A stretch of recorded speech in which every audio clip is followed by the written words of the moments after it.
She and her fiance, Sam Asghari, are expecting a baby. Today, anchor Chanel Jones has the details. Pop icon Britney Spears says she is expecting her third child, announcing her pregnancy in a lengthy Instagram post, writing in part, "So I got a pregnancy test and, well, I'm having a baby." She describes her confusion after she says she gained weight, thinking, geez, what happened to my stomach? Recalling her fiance, Sam Asghari, said she was, quote, food pregnant, only to find it was the real thing. Asghari later also speaking out on Instagram, writing, "Fatherhood is something I have always looked forward to and don't take lightly." The news comes 5 months after a judge ended Britney's 13-year conservatorship with her father, Jamie Spears.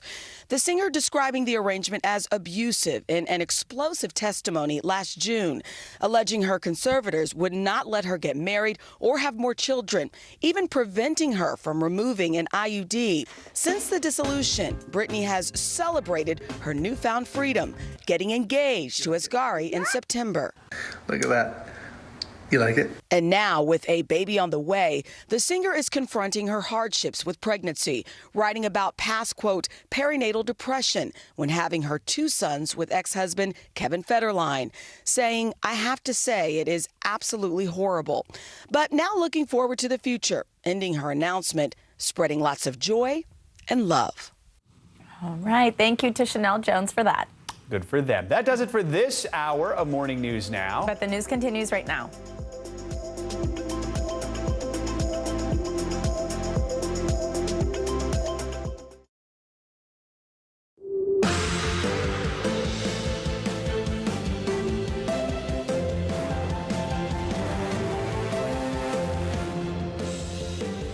Good morning, I'm Joe Fryer. And I'm Savannah Sellers. Right now on Morning News Now, Western warning, the war in Ukraine entering a dangerous new chapter. This morning, more evidence of alleged atrocities in besieged Mariupol, where Ukraine's president says tens of thousands of civilians were killed by the Russians, and chemical weapons may have been used in what would be a major escalation of the war. We can certainly say by what we've seen in the past that we're probably turning another page in the same book of Russian brutality. All this as a massive convoy of Russian forces advances east for what U.S. officials are calling a brutal campaign, and evacuation efforts continue in areas still under attack.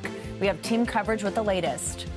Return of the mask, another setback in the world's fight against COVID here in the U.S. One major city going back to indoor mask mandates as new cases explode nationwide.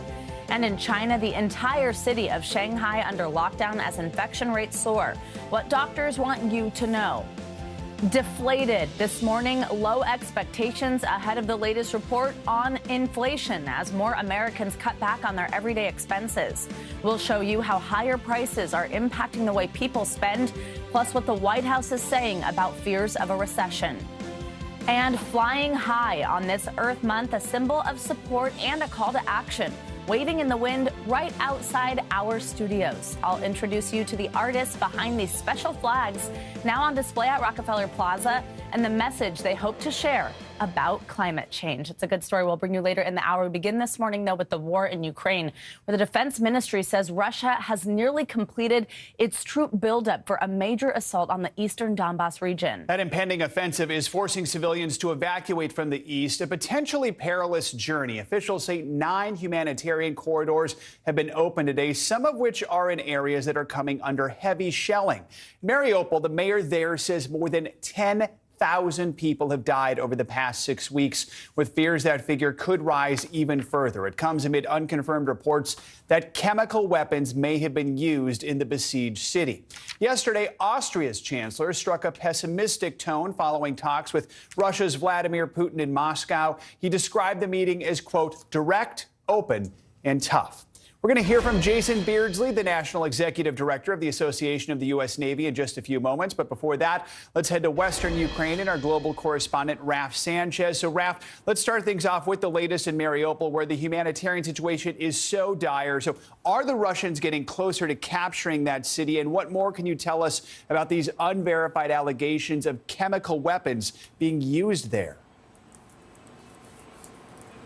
Joe, these chemical weapons claims are coming from the Azov Regiment. They are the far-right group that is leading the defense of Mariupol. And they say late last night, several of their soldiers were exposed to what they say were chemical weapons dropped by a Russian drone. Now, I should say NBC News has not independently verified that claim. And earlier this morning, the Ukrainian Deputy Defense Minister said she wasn't able to verify it earlier. She said initial information suggests that these troops may have been hit by phosphorus munitions. Now, phosphorus is a very ugly weapon. It drops burning white material over a very large area, but it's not usually what we mean when we say chemical weapons. The Pentagon says it is monitoring the situation. The British government says if chemical weapons have been used, that would be a callous escalation and one that Moscow needs to pay a price for. The White House has said that if the Russians were to cross that line, if they were to use chemical weapons, there would be a proportionate response, but it's not clear what that response would look like. Jeff? Raf, there have also been a growing number of accounts of accusations emerging out of Ukraine alleging sexual violence. Some of these were reported to the United Nations yesterday. So what's the UN saying about all this, and where do things stand with the investigations now into these claims? The UN is saying every day it is hearing horrifying new reports of rape being used by Russian forces as a weapon of war. NBC's own Molly Hunter spoke to a woman yesterday in the suburbs of Kyiv who said that she was raped by Russian forces who were promising to give her medical aid. The United Nations says it will investigate, but Joe, we should be honest, the chances of any of these rapists actually being held accountable, being prosecuted, being brought before a court are really very, very low indeed. The U.S. ambassador to the United Nations said, "We are seeing a pattern in this war that we have seen in wars throughout human history, which is that men like Vladimir Putin start these wars, but that it is women and it is children who pay the price, in that they are the ones who are displaced, the ones who are killed, and the ones who are sexually assaulted." Joe?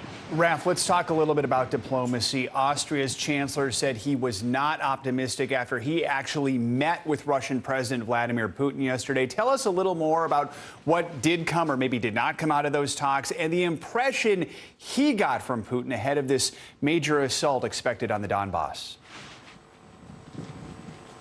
So he said he got no optimistic impression from the Russian president. Karl Nehammer, the Austrian leader, sat down with Putin for 75 minutes yesterday in the Kremlin. He said it was a tough, direct discussion. He said he called on the Russian president to bring about a ceasefire, but that he is not optimistic at all that his calls will be heeded. He didn't go into this with enormous expectations, Joe, but he said he felt that he had no choice but to leave no stone unturned in the search for peace. As we talked about yesterday, Austria is in kind of an interesting position. It is a member of the European Union, but it is not a member of NATO. It considers itself a military neutral, and it has in the past been something of a bridge between the West and Russia. Chancellor Nehammer saying he felt an obligation to try to be that bridge again today, but no concrete signs of progress coming out of those talks. Jeff? All right, Raf Sanchez in Ukraine. Raf, thank you. Let's get more on this with Jason Beardsley. He's the National Executive Director of the Association of the U.S. Navy. Jason, thanks for being with us. So I want to ask you about the situation in Mariupol. Ukrainian forces fighting there say that they could be close to being able to make their last stand. Yesterday, the 36th Brigade actually wrote on Facebook saying that they're running out of ammunition. Do you think it's only a matter of time before Mariupol falls? And how much of a boost would that be for Russia of this wider push into the Donbass region if Mariupol were to fall? Great question, Savannah.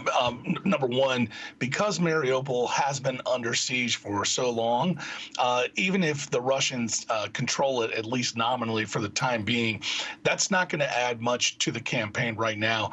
In other words, the fact that Ukraine has sort of begged off this siege for so long, that's the real impetus here. That's where the real momentum is. So I expect that the Russians will be able to loiter there for a while, but nominal control of Mariupol is not a game changer for them. In fact, it's a little bit embarrassing at this stage that it's taken this long. So kudos to the Ukrainian forces for putting up a fierce resistance.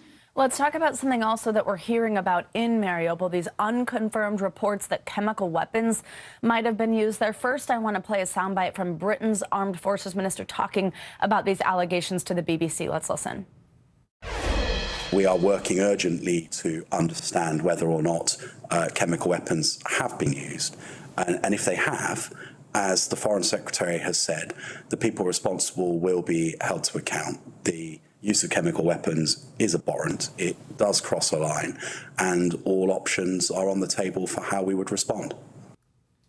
Now, again, I do want to stress that these reports are still unverified, but as we head there, the UK is saying all options are on the table. What do you make of those comments? Would chemical weapons constitute a red line for the West of what kind of response could we see if these claims are confirmed?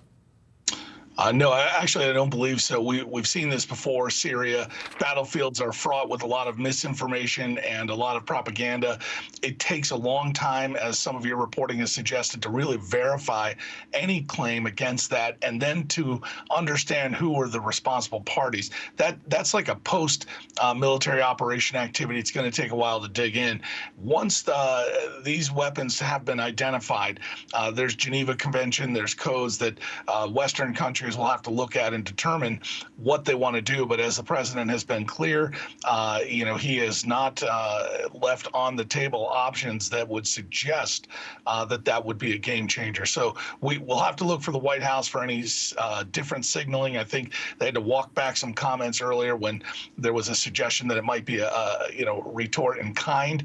So let's continue to look for the White House to say anything on that front. But I don't think right now the West has a whole lot of options here. The best option is get weapons in the hands of Ukrainians and do it fast. Jason Beardsley, as always, thank you so much for joining us.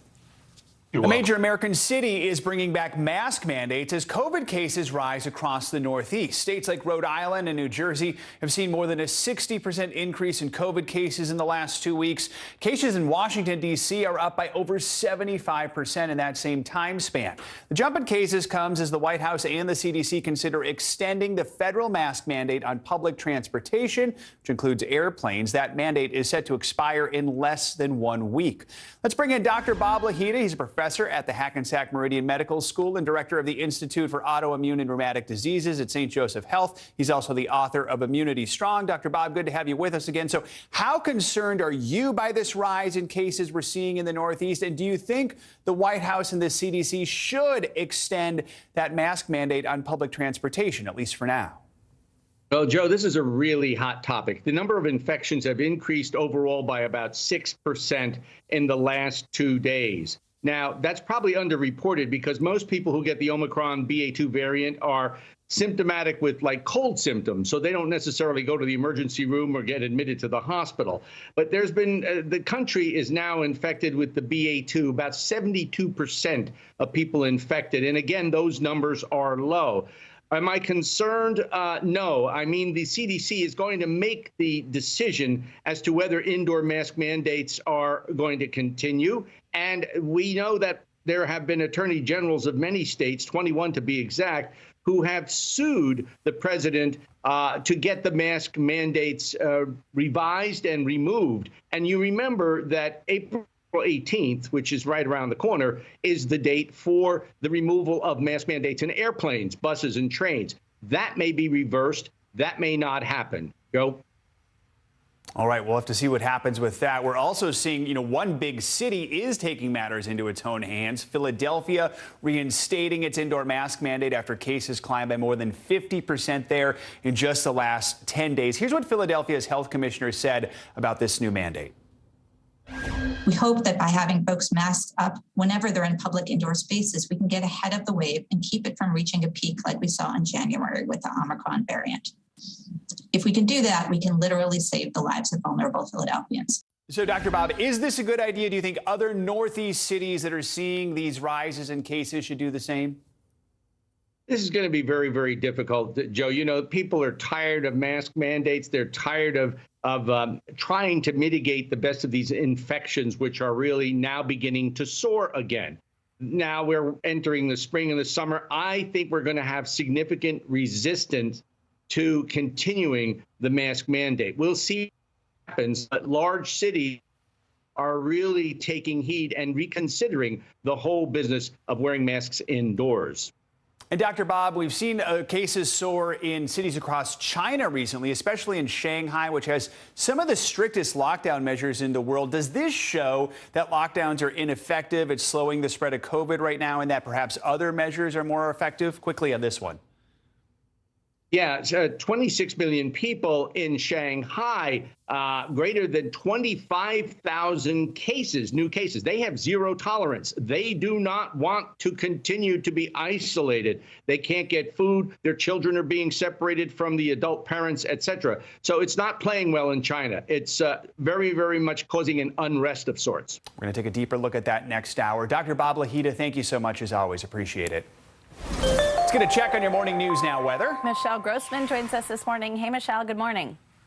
Good morning to you both. And we're watching storms once again today. Another day of severe weather today. And also tomorrow, we're also watching a spring snowstorm where we could see 2 feet of snow in some spots. But yesterday, we had those storms go through Oklahoma and Arkansas. This is video out of Arkansas where we had 6 tornado reports. We had hail the size of softballs. That was over 4 inches. And that's what we're watching again today. The chance for some very large hail, the chance of tornadoes, and the chance of some damaging winds. So this is a big picture right now. You can see just some plain rain in the northeast. You see some snow in the northern plains, also the Intermountain West. And you see some lightning, some heavy downpours through Tennessee, also Kentucky, parts of Missouri. This will be the setup for today. We're going to see this blossom as we head throughout the afternoon hours. We have all the ingredients. We have warm air in place. Also some moisture coming from the Gulf, that front moving through as well as a trigger mechanism. So 45 million people at risk today with hail larger than 2 inches. We have a few strong tornadoes in the forecast and also winds gusting over 60 miles per hour. We have 2 places where you see the orange. That includes Waterloo, also Kansas City, down to Dallas and Austin, where that is likely to happen. It looks like further to the north, we have a better chance for tornadoes. Let's go through this here. Storm impacts where you see the blue. So from Texas north to Minnesota, even Iowa, we're looking at some very large hail once again, much like yesterday. And we are also looking at the chance of tornadoes as high as EF2. That will be the same story tomorrow. So 60 million at risk. Notice how it's sort of in the same spot. It sort of expands a bit. We're worried about excessive flooding too, because we're going to see these storms in the same places. So many incorporated on Wednesday. Your rainfall forecast anywhere from 1 to 2 inches. The darker colors being the reds, oranges, and yellows. That's what we're going to be watching very closely. We're also going to be watching 2 feet of snow falling in the northern plains. Back to you guys. All right. Thanks, Michelle. Thank you. Coming up, plan at the pump. President Biden set to announce a new strategy to bring gas prices down. We'll tell you what he's planning to do to try and help you save at the pump. Plus, while we've all been feeling the pinch with inflation fears on the rise, now low expectations ahead of a new report out today. That's up next on Morning News Now.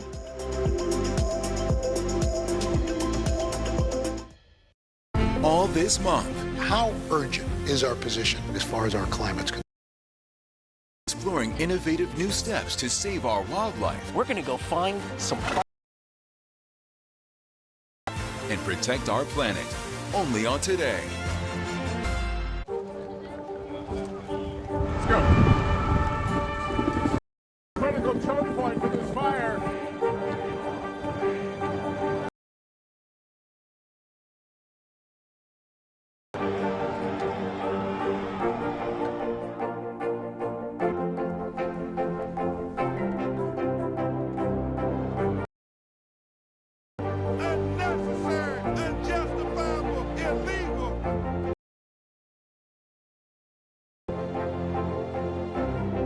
And good evening from New Orleans. Late in the operation, witnessing the massive crowds. That Larry Both. Basically spent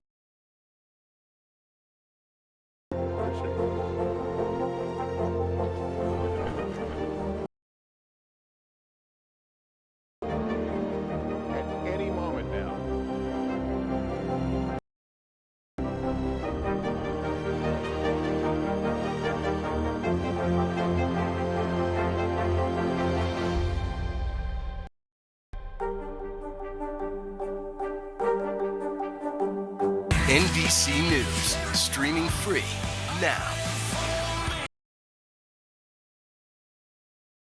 Sometimes the news can be difficult and overwhelming for kids to understand, so we've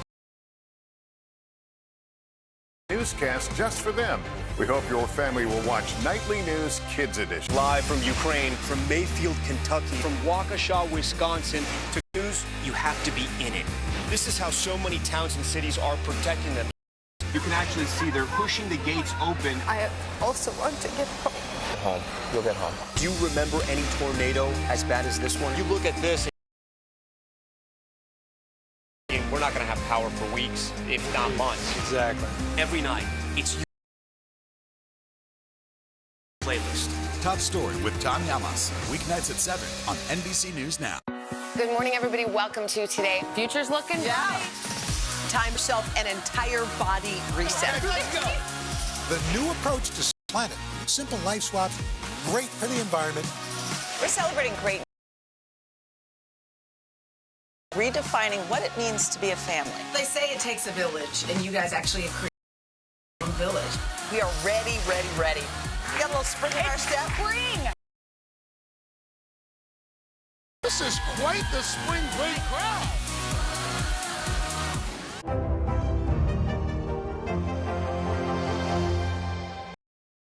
Hold on to your seats.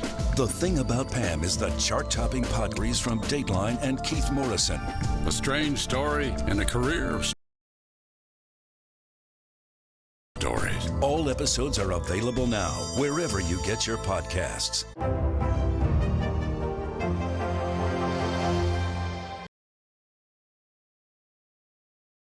Hallie Jackson Now. Weekdays at 5 on NBC News Now. Welcome back. More of our coverage of the war in Ukraine coming up, including U.S. efforts to hurt the Russian economy and why the ruble has been so resilient. Here at home, the war is just one of the factors that's leading to inflation. We're going to take a minute now to look at how that's impacting your bottom line. Yeah, the higher prices we're seeing on everything that are eating into family budgets are top of mind for millions of American families. This morning, we'll get the latest report on inflation, and it's not expected to be a good one. NBC's Tom Costello is covering that for us and has the latest.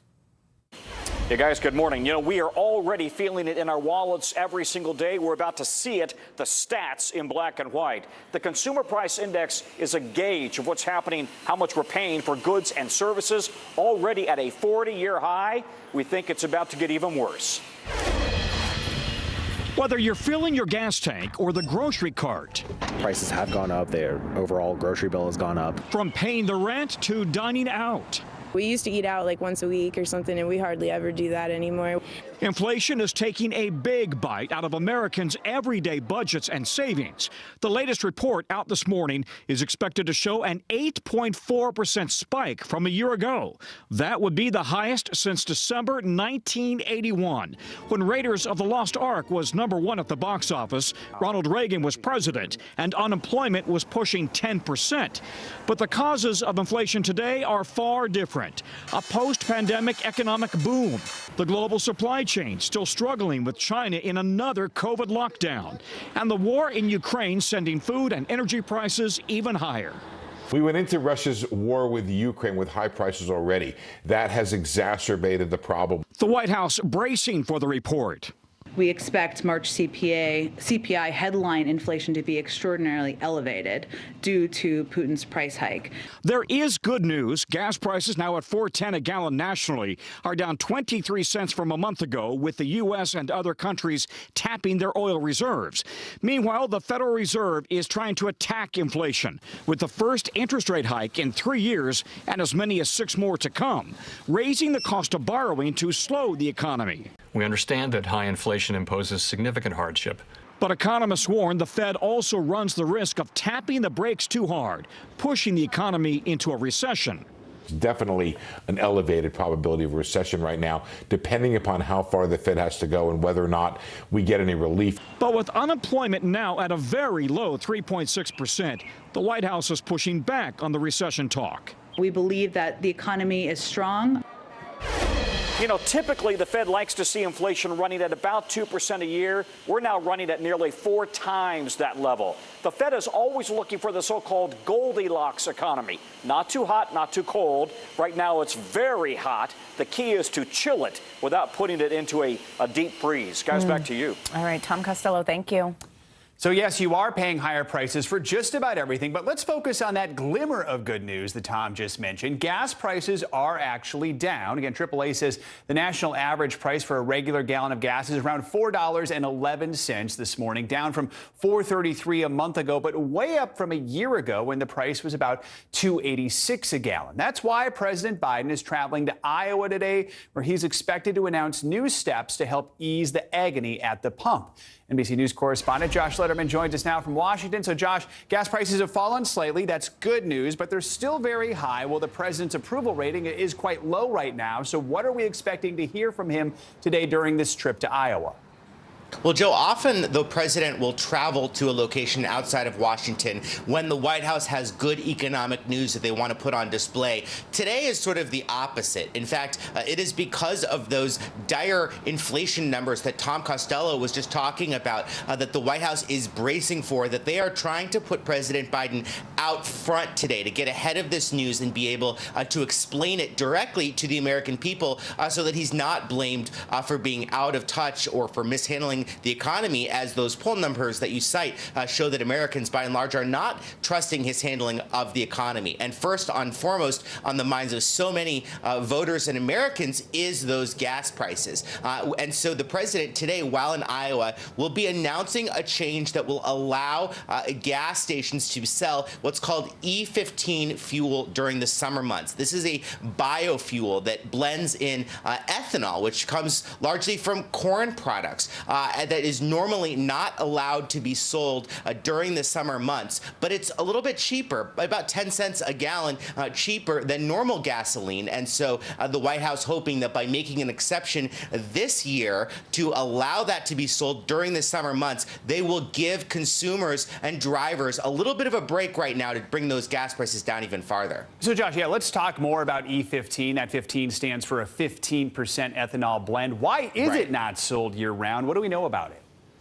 It's not sold year-round because of concerns about air quality, particularly during the summer months from June, July until about September. So this year they are making an exception. They're going to allow it to be sold anyway. But the White House says that they will be working with states as well as the EPA to make sure that air quality concerns are addressed and don't get out of control. And as you point out, this is the 15% means that 15% of the fuel can be ethanol. And this has been a major issue, particularly in states like Iowa, for years, really, a major political force behind being able to create alternative ways for people who grow corn and corn products to raise money. And Josh, quickly, with the war expected to last such a long time, what is the White House saying about a timeline for when we could maybe see more normal prices at gas stations and grocery stores? Well, if you recall, President Biden recently announced that the U.S. would start releasing oil from the Strategic Oil Reserve for the next 180 days. The White House says after that announcement, gas prices went down about 10%, and they expect it will go down even more in the month to come. But that is not yet reflected in the data from the previous month, meaning the White House still anticipates that today's news could be pretty grim. All right, Josh Letterman at the White House. Josh, thank you. Let's now take a look at what else is making news around the world this morning. NBC's Claudio Lavanga joins us from Rome. Hey, Claudio, good morning. Good morning, guys. Well, Pakistan has officially a new prime minister after the previous one was forced to step down on Sunday following a no-confidence vote. Now, the parliament yesterday chose Shahbaz Sharif to replace Imran Khan. Now, Sharif is not only the leader of the opposition there in Pakistan, but also the brother of Nawaz Sharif, who was prime minister in Pakistan in the past 3 times. Now, he's expected to lead the government until 2023, unless, of course, he's also voted out before then. Let's move to Spain, where a businessman is under investigation after he was found in possession of more than 1,000 stuffed animals, including 400 from protected species. The collection even includes one specimen of the North African oryx, an extinct species. The collection, worth more than $30 million on the black market, can now lead to charges of trafficking and other crimes against the environment. And last but not least, Queen Elizabeth is known among many other things for her unique style. You may remember her colorful hats and dresses, but there's another accessory she never leaves behind: her handbag. Now, her favorite brand has launched a new retro-style bag in her honor. It's called the Jubilee, and it will cost more than $3,000. A price fit for a queen, guys. All right, yeah. One of those things to add to our list, Joe. Yeah, exactly. So many things now. Thank you, Claudio. Thanks. And coming up on Morning News Now, cracking down by closing a loophole. When we come back, more on a new plan to keep so-called ghost guns off the streets. And an apology from actor Sam Elliott several weeks after making controversial comments about an Oscar-winning film. His message now to the LGBTQ community.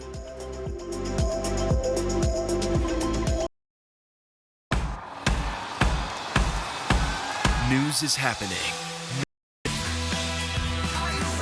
Look at what's making headlines around the world. On Morning News Now. We're coming on the air with breaking news. And this is a significant moment. When it happens, wherever you are, NBC News, streaming for now.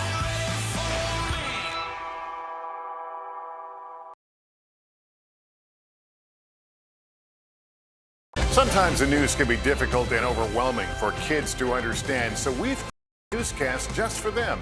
We hope your family will watch Nightly News Kids Edition. Our world is facing some complex issues. Todd breaks them down. Every Thursday, a deep dive into a new subject. Covering a lot of topics in one show, we're going to focus on one and take a deeper look at how it impacts America. Exploring and explaining the critical stories that affect our future. Press Reports. Thursdays at 10:30 p.m. Streaming on NBC News Now and on demand next day on Peacock. Still to come on the Channel 2 News. Well, the waters are certainly receding now. Still too close. Lester Holt reporting from the Ground Zero, as it's being referred to. It is, in fact, the Haitian people know a little something about resiliency. What's the biggest risk right now? I want to welcome you to the first presidential debate. In fact, we've been told go any farther. You with some resilient folks. Let me get a hint.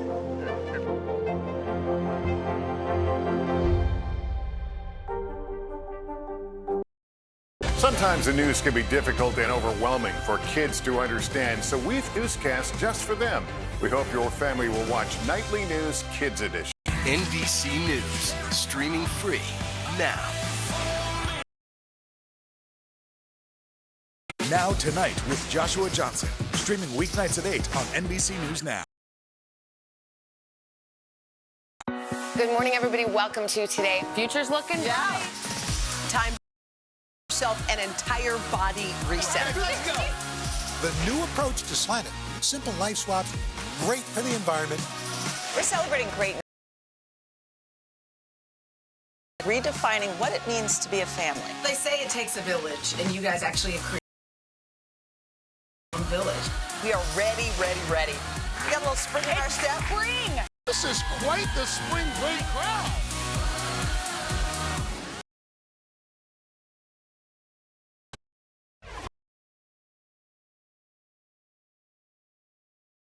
Welcome back. On Monday, President Biden announced sweeping new restrictions on the creation and sale of ghost guns at the White House. Now, ghost guns are privately made firearms that come without serial numbers and are showing up more often in violent crimes. NBC News correspondent Vaughn Hilliard has more details from the president's announcement. This is the gun. The president announcing new federal regulations taking on the burgeoning crisis of ghost guns. It's going to make a difference, I promise you. Biden displaying the parts of a kit used to make a ghost gun. In most states, almost anyone could buy with no background check and no serial number attached. Today, the United States Department of Justice is making it illegal for a business to manufacture one of these kits without a serial number. Illegal for a licensed gun dealer to sell them without a background check. The new ATF rules changes the definition of a firearm. now including the key parts of a firearm to be treated the same as a finished gun, closing a loophole in a black market exploited by the likes of felons and minors. Just this weekend, a 16-year-old in the Bronx shot and killed by a 17-year-old who police say used a ghost gun. I lost my life. I lost my daughter. And I have no words to say what I'm feeling right now. Earlier this year in Pennsylvania, we used a hidden camera at a gun show to show just how easy these kits were to acquire. And you don't need anything from me, right? Money. Money? Yeah. But no ID or anything? We're not doing background check? No. And they take relatively little time to build. How long does it usually take you? First time it's probably gonna be like an hour and a half, 2 hours. Okay. I mean, my fastest time was like 24 minutes. 24 minutes? Yeah. We surrendered this kit to law enforcement and filmed them assembling it to completion in just over an hour. And we spoke with one of the distributors of the kits. You're following the laws right now. Yeah, 100%. Handing over those kits just for cash, that is by the books. Yeah, it's like buying a lawn chair at Walmart. You can buy a lawn chair in cash. But that may be changing. The president, flanked by reform advocates who have aggressively urged the Justice Department to expedite the new federal ATF rules, classifying these parts as firearms and requiring sellers of the kits to be federally licensed. One of them, Pennsylvania's Attorney General, Josh Shapiro. We're up against unserialized, untraceable, deadly weapons making their way into the hands of criminals. The number of ghost guns recovered by law enforcement in Philadelphia increased by 5 times in just 2 years. You've said federal action must be taken. That happened today. How will this impact your crackdown efforts? Well, this will certainly help us. We need to keep guns out of the hands of criminals and simply require a background check on those who want to buy a ghost gun. Our thanks to Vaughn Hilliard for that report. Actor Sam Elliott is apologizing for controversial comments he made about the Oscar-winning film The Power of the Dog after critics called his statements homophobic and misogynistic. NBC News Now correspondent Isa Gutierrez shows us what Elliott had to say. Said some things that hurt people, and I feel terrible about that. An apology months in the making from award-winning actor Sam Elliott, the man who's become one of the faces of the Western genre, known for films like Unlawful, The Big Lebowski. Yeah, it's a good one. And most recently, A Star is Born. Told over and over. Now apologizing for his controversial comments on the film The Power of the Dog. Real as possible. Did you see Power of the Dog? Did you watch that movie? Yeah, you want to talk about that piece of shit?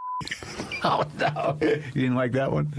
No. His comments during an interview on the podcast WTF with Mark Maron last February on the neo-Western psychodrama. The film that follows a closeted gay Montana rancher battling his own toxic masculinity was nominated for 12 Oscars. Elliott at one point likening the cowboys in the movie to Chippendales dancers. Oh, the Chippendales? Yeah. Yeah. That's what all these cowboys in that movie looked like. Uh-huh. They're all running around in chaps and no shirts. There's all these allusions to homosexuality throughout the movie. Yeah. Then taking aim at the film's director, New Zealander Jane Campion. But what the does this woman from down there New Zealand. New Zealand. Right. Know about the American West? To hear Sam Elliott criticize The Power of the Dog in such detail and with such feeling and emotion, it was quite surprising. And what everyone really got out of it was that it was quite homophobic and misogynistic. Mark, you interviewed Jane Campion on the red carpet. Were you surprised by Sam Elliott's comments? I'm sorry. He was being a little bit of a bitch. And I'm sorry to say it, but he's not a cowboy. He's an actor. What was that like? I was a little surprised. I didn't expect that answer. But, she obviously was very hurt by what Sam Elliott had to say. I think it's a little bit sexist. I think he sees me as a woman or something lesser first. And, I don't appreciate that. Campion went on to win the Oscar for Best Director for the Western film. How do you think that this apology is being taken?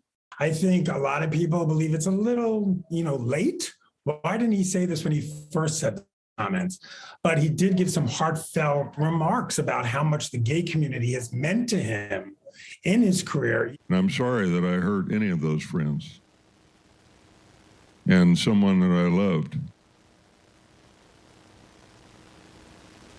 and anyone else by the words that I used. Our thanks to Isa Gutierrez for that report. And coming up, oh, baby, baby. Britney Spears says she's pregnant with her third child and reveals hardships with a past pregnancy. We'll talk to a professional about the dangers of perinatal depression in our weekly check-in. From rubles to rubble, or maybe not, as the war in Ukraine rages on, we'll break down the impacts of sanctions on Russia. You're watching Morning News Now.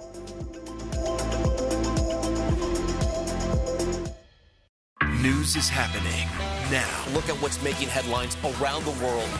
Whenever it happens, wherever you are, it's here now.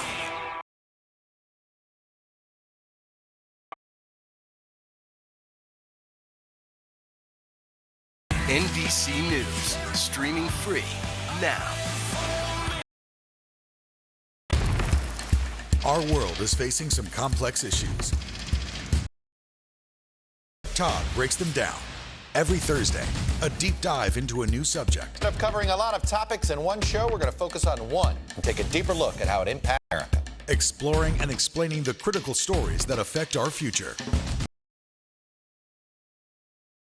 Press Reports. Thursdays at 10:30 p.m. Streaming on NBC News Now and on demand next day on Peacock. News is happening.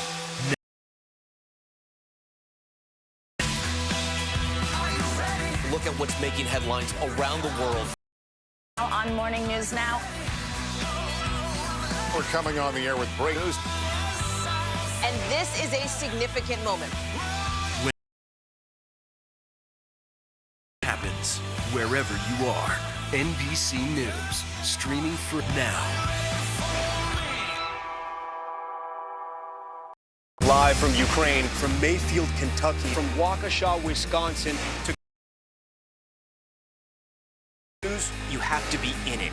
This is how so many towns and cities are protecting them. You can actually see they're pushing the gates open. I also want to get home. Get home. You'll get home. Do you remember any tornado as bad as this one? You look at this. We're not going to have power for weeks, if not months. Exactly. Every night, it's your playlist. Top Story with Tom Llamas, weeknights at 7 on NBC News Now. Sometimes the news can be difficult and overwhelming for kids to understand. In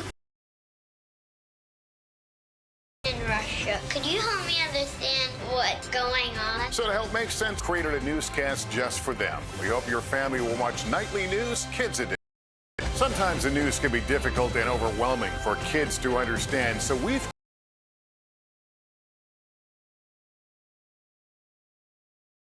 newscast just for them. We hope your family will watch Nightly News Kids Edition. Now Tonight with Joshua Johnson, streaming weeknights at 8 on NBC News Now. We'll meet Ukrainians who are defending their country one block at a time. When you were still in Kiev, could you hear the bombing? My name is Larry. Who's this? Top Story with Tom Llamas, weeknights at 7 on NBC News Now. These days, it feels like the news never stops. So let's get into it. What right now, what it all means for you for an hour every day. It can be hard to keep up, so start it together. Hallie Jackson Now, weekdays at 5 on NBC News Now.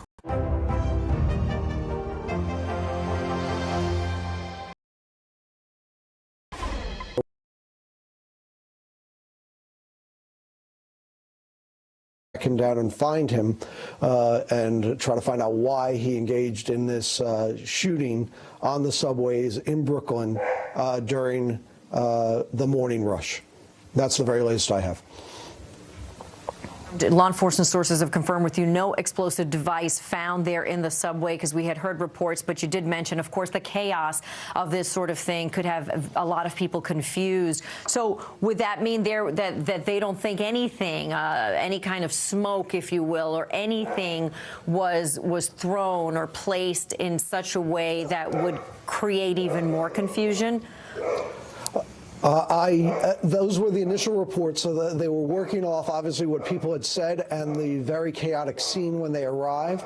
I'm told a preliminary search of that subway platform did not find any confirmed explosive device. So whether there's a smoke bomb, I have no information regarding that, but we're told there are certain cans and various other debris on the ground there. But again, how it got there, whether the man threw anything or was the result of the stampede, unclear. But at minimum, a gunman opened fire, shooting 5 people on the subways. And again, some people fled on the train to get to the next stop to get away from them, as it is possible the suspect fled via the tunnel. That, again, was a preliminary report. And we're trying to get clarity if they have surveillance cameras that would perhaps better detail where this gunman went after he opened fire. All right. Well, John Deans, we appreciate you getting all this information for us. Thank you very much. I think we want to check in one more time with John Chandler, or maybe perhaps we're going to go to Andrew Siff, who is also standing by. But you know what? We'll check in with Andrew Siff in just a moment. Let's go back to John Chandler, who is also on the scene. John. Darlene, you could have just seen a shot from our camera of emergency service units from the NYPD going down into the subway station, the tactical units armed with rifles and gear. The FDNY, as you can see, a major presence on this scene here at the corner of 36th Street and 4th Avenue. This is the Sunset Park section. Park Slope, Greenwood Heights, as you travel down 4th Avenue there, a very residential area. A lot of schools in the area and a lot of people out and about this morning. Around 8:40 when this happened, they were dropping kids off at school. They were out walking the dog in the morning, and they stepped outside to all of this chaos around them. You can see police, emergency services, fire have kind of taken over and set up shop here along 4th Avenue and this block between 35th and 36th Streets. They are setting up command centers over here in what would normally be the storefronts of delis, grocery stores, bakeries, trying to make sense of all this, trying to keep calm here and get more information and do what they need to do down in that train station, gathering evidence. It's a very active scene here in Sunset Park. I would also point out just about 2 avenues to the west of here, the Brooklyn Nets practice facility over by Industry City, a very popular area over there. The Nets have a play-in game tonight. They are over at their training facilities. It's a very, very crowded residential area with a lot of businesses around here and a lot of people who are wondering what's going on and scared by all of this. I can imagine that's a neighborhood with families, as you mentioned earlier, John, so many people going back and forth to take kids to school and where they need to be. All right, we'll check in with John Chandler in a bit. We're going to leave that area now and come back to the newsroom where News 4's Andrew Siff is standing by with more on this subway impact. And Andrew, this is a very, very busy neighborhood and a busy subway station. Right. And you got to keep in mind that the D train, the N train, the R train, the MTA essentially shut down those trains in both directions there as part of the police investigation. Keep in mind the time of this incident, sort of mid to late rush hour. Thousands of people on trains that would then be stuck either in other stations or even in the tunnel. And as a result, you're going to have thousands of people who are late to work, getting text messages, getting anxious information, not knowing what's going on. And it's more than just those lines, because there are lines that connect with those lines. The B train, the W train, the N train in Manhattan and Queens. We're getting reports of people getting stuck in between stations, not knowing whether they can take the subway to work. The MTA is scrambling, of course, to try and provide service where they can, but also trying to maintain safety. And as part of the investigation, may have involved looking in subway tunnels and looking at trains that were headed for Manhattan. That led to even further delays. So right now, we don't have a clear picture of the number of trains that may still be stuck at or between stations, but it's an absolute transit mess on top of what appears to be this unfolding tragedy right now as well. So very complicated and anxiety-inducing morning commute as well, Darlene. Incredibly complicated. And Andrew, you just mentioned some of these trains stuck in between stations, which presumably there are a lot of people on those trains when you think about the hour that this happened. Right. And, you know, not to add this into the mix too, but you have the added anxiety of COVID, and the mask compliance may not be fantastic right now, and you're stuck between trains, maybe between stations rather, maybe for minute after minute after minute, and that also leads to ongoing anxiety. So obviously the transit component is secondary to the violence component that unfolded this morning, but it's still what people are dealing with as they're on their way to work, stuck, and in many cases, if they're in between stations, they can't text anybody, have no signal, and they're relying on what's probably very limited information from the train operators and the conductors. Which certainly adds to the panic. Andrew, can you stick with us for a minute? Because I think we're going to pull up a map here to show our viewers exactly where this is taking place. So, Andrew, take us through what you're looking at here. Right. So 36th Street is a major interchange because people change from the R train to the D and the N. There's an express to local component, so thousands of people transfer trains there to speed up their commute on their way into Manhattan. Trains going southbound from there go all the way to Coney Island, so that's a major nexus point, Sunset Park in Brooklyn. You're one of the busier Brooklyn transit hubs right there every day. People coming from Bay Ridge, people coming from South Brooklyn going into the city.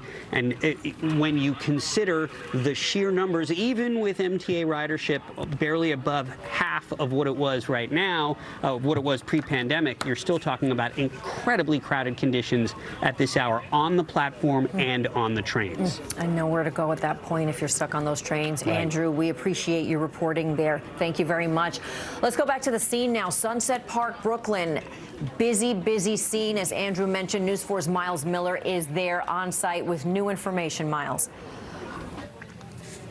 That's right, Darlene. We learned from the chief spokesperson for the FDNY managing all of the casualties and the people injured in this incident that there are 13 people who were taken to local hospitals as a result of the shootings and all that happened underground here in Sunset Park. We don't know the extent of all the injuries. We should get that in the next couple of minutes and hours. But right now, we can tell you that 13 people have been confirmed to be injured in what happened here. We are standing outside of this school here in Sunset Park. It is on lockdown because of what happened. You see, we are in this cordoned off area. Police have kept us at this distance. Of course, as I told you last time we spoke, we are about a block away from where it all started, down there on 36th and 4th Avenue in Sunset Park. This investigation now centering on where that person is and how this all came together. Again, as Jonathan Dean said, there may have been some kind of smoke device in the subway, and then right after that, we know was the shootings, and that is what they are dealing with right now. ATF, FBI currently on scene trying to work with the NYPD and the Joint Terrorism Task Force to figure out what happened in this incident. But again, 13 people confirmed injured in this. We don't know the extent of injuries as of yet. Local schools in the area currently on lockdown as they search for this suspect this morning. Miles, while I have you there on the scene, I mean, you're talking about 13 people, and you mentioned the FDNY nearby, obviously helping with this huge response. In your experience, I mean, you're looking at a scene where you're seeing not just the NYPD, but the Joint Terrorism Task Force, the FBI, and the ATF. Tell us about the magnitude of that sort of response.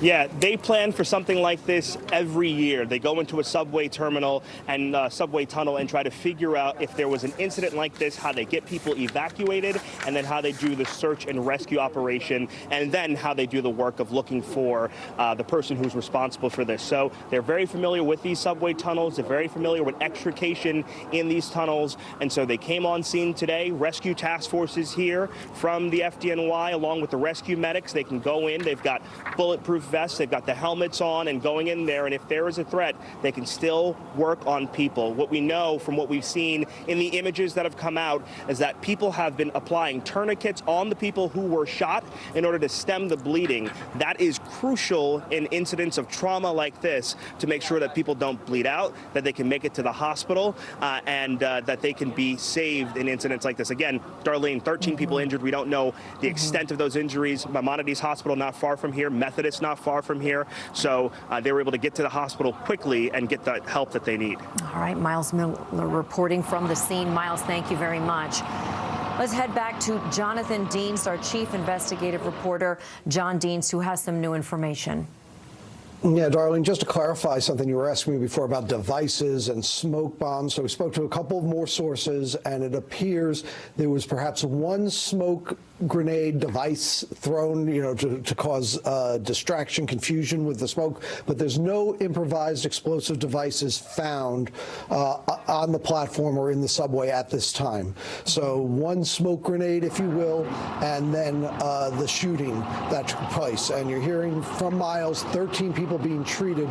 The number I have is 5 people shot. There are other people obviously hurt during the stampede. All of this is being clarified because a lot of people rushed to hospitals, were rushed to hospitals, so they're canvassing to try to get a total casualty count at this time. But the number we have right now, all of this still preliminary, 5 people shot, 2 of them seriously wounded, and this is the description that police have put out of the suspected shooter. A male, black, 175 pounds, wearing an orange construction vest, a gas mask perhaps, and unknown direction of flight at this time.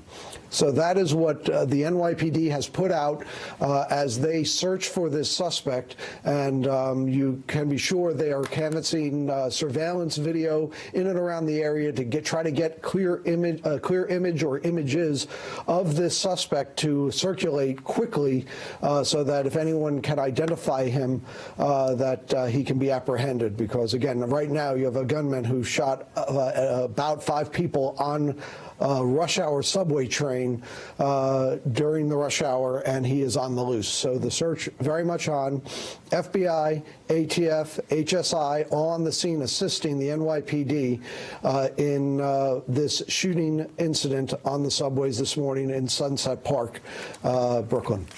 And John, you talked earlier about this kind of investigation. Obviously, this person on the loose, you gave the description of who they're looking for.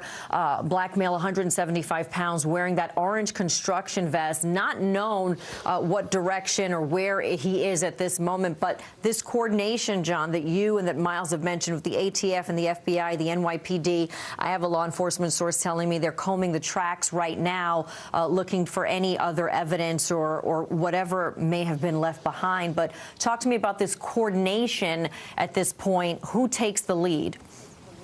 All right. Well, right now, it's the NYPD that has the lead, and the Joint Terrorism Task Force and the associated federal agencies will assist until they determine motive and what the exact crime is, and if there's any federal charges associated with it, then the feds would take over. But right now, it is an NYPD-led investigation. The ATF, their specialty obviously is with the shell casings that get recovered, seeing if they can help track the weapon and help determine if that gun has ever been used in other shootings, on top of obviously helping to track the suspect and find out who's responsible. So each agency has its role to play in a coordinated response like this. And right now, as you can see, an enormous scene cordoned off as they are the first priority, obviously, finding the suspect and taking care of the wounded. And now the investigation, get down there, see what evidence there is, what video exists, what materials left behind, as you were saying. And we know there are shell casings and some sort of smoke grenade believed used. There was earlier concern that there might have been IEDs, but again, that may have been debris left behind amid the stampede of people fleeing. As for going into the tunnels, there was some initial reporting from witnesses that the suspect fled through the tunnel.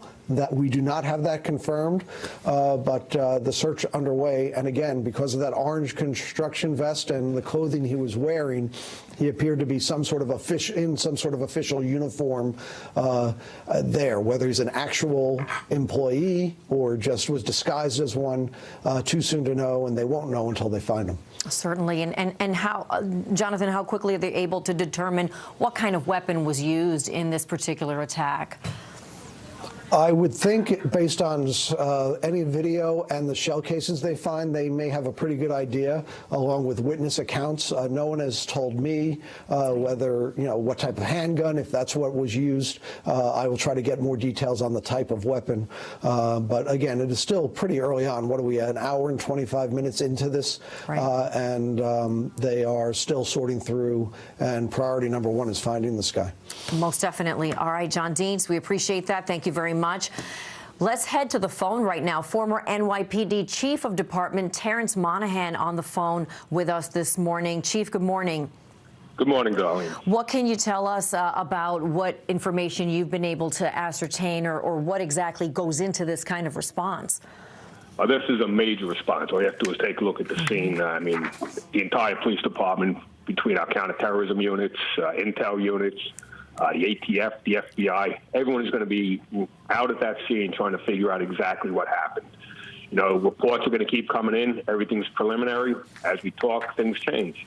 So what I have at this point is that a male with a orange construction vest wearing a gas mask possibly set off some type of device and just started shooting in the subway at 36th and 4th. Some of the victims got on a train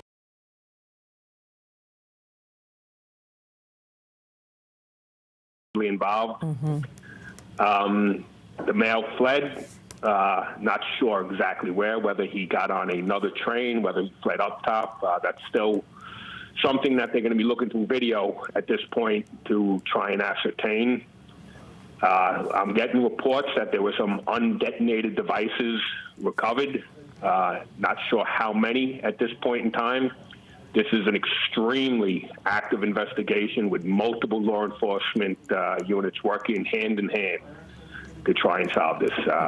Uncertain of any sort of motive at this point, but it doesn't look, it looks pretty sinister, I would say, at this point in time. Most certainly. I think no one would disagree with you there. Well, Chief, while I have you on the phone, and of course, as you mentioned and as John Deans mentioned, all of this is preliminary, and as we keep going through the morning, things will change, and I'm sure that many new details will be uncovered. But, as everyone is sort of trying to make sense of what's going on and whether this was an act of rage or some sort of subway crime, if that's possible, of course, people can't help but think of December 2017, where there was someone who detonated a bomb, and it was a terror attack in the subway at that time. And of course, that would certainly invoke a lot of fear in a lot of people. And look at this scene here. It's a very congested neighborhood and a very congested train station.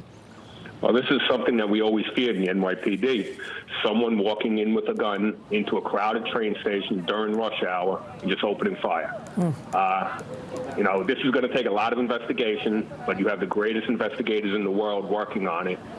And we'll be able, hopefully, within the next 24 to 48 hours, really be able to come down with exactly what happened, hopefully identify the person involved. I mean, there's so many cameras within that system, outside the systems. This is the sort of police work we do. And people will be scouring every piece of video in this city so we can track.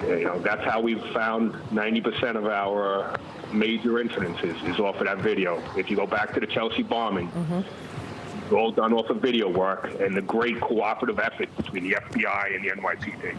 Certainly is. All right, Chief, thank you so much for joining us on the phone this morning. If you're just joining us at home, shortly after 8:30 a.m., there were reports of multiple people shot at the 36th Street subway station. That is the D, N, and R train lines. That is a major interchange in Sunset Park. What we know now from this investigation is that the shooter is on the loose. The shooter fled in an unknown location, an unknown direction. I should say they are looking for somebody who we are told is 175 pounds, black male, wearing an orange construction vest and perhaps some sort of official clothing.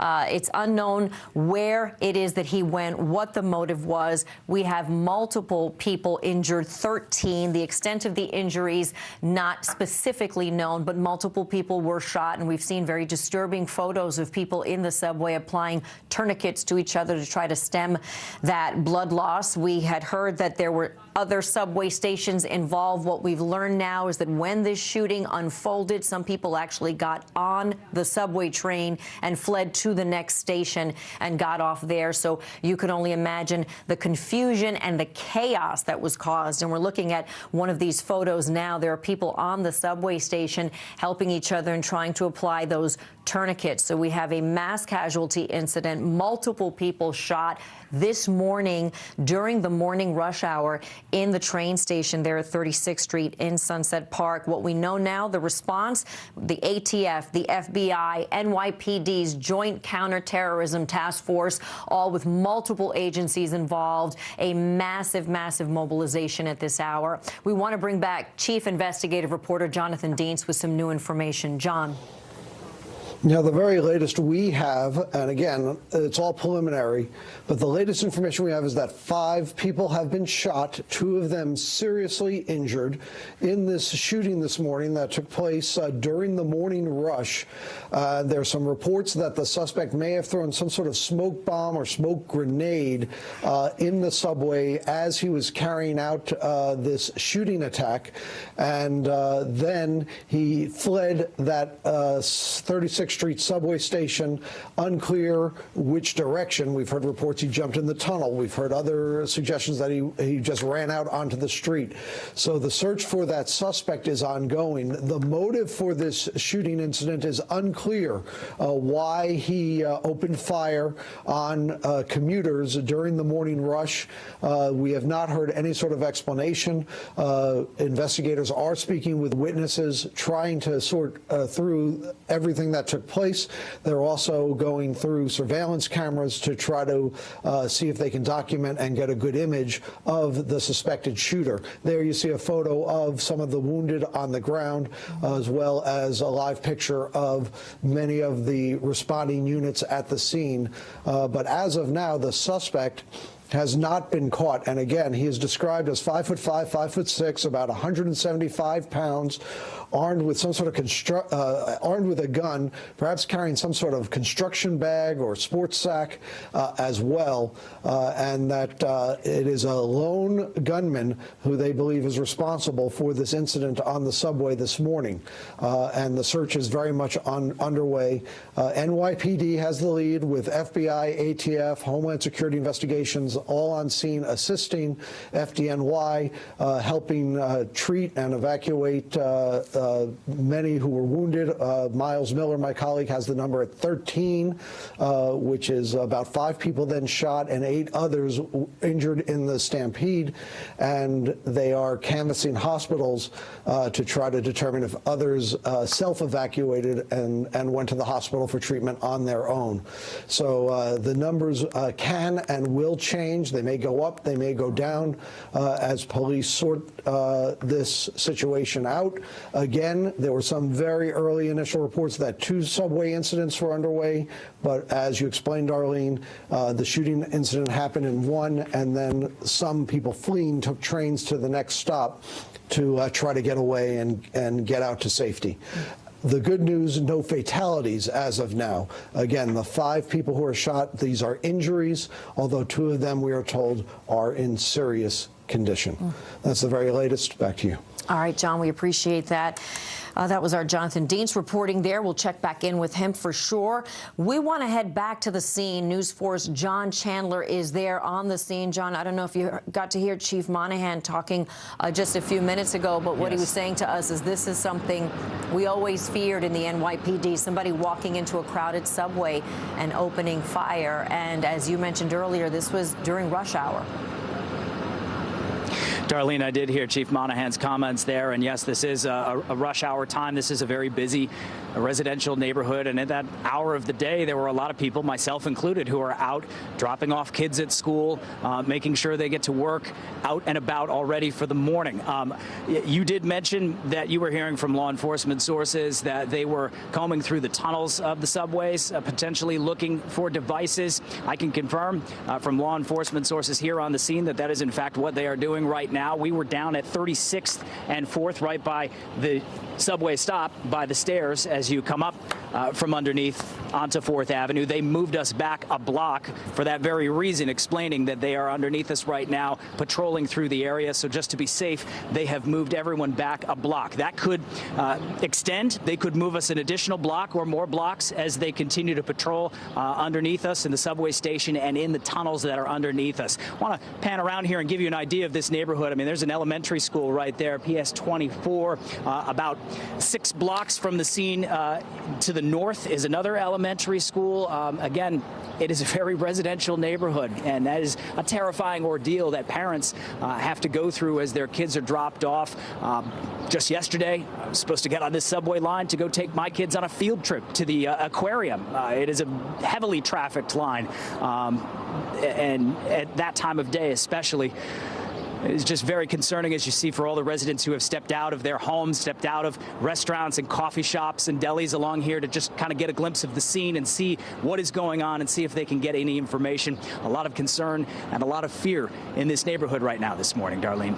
And John, as you mentioned, so many families and just people going about their business. And before we bring in Andrew Siff, Andrew mentioned a while ago that some of these trains ended up sort of stuck in between tunnels, or in between stops, I should say, in the tunnel.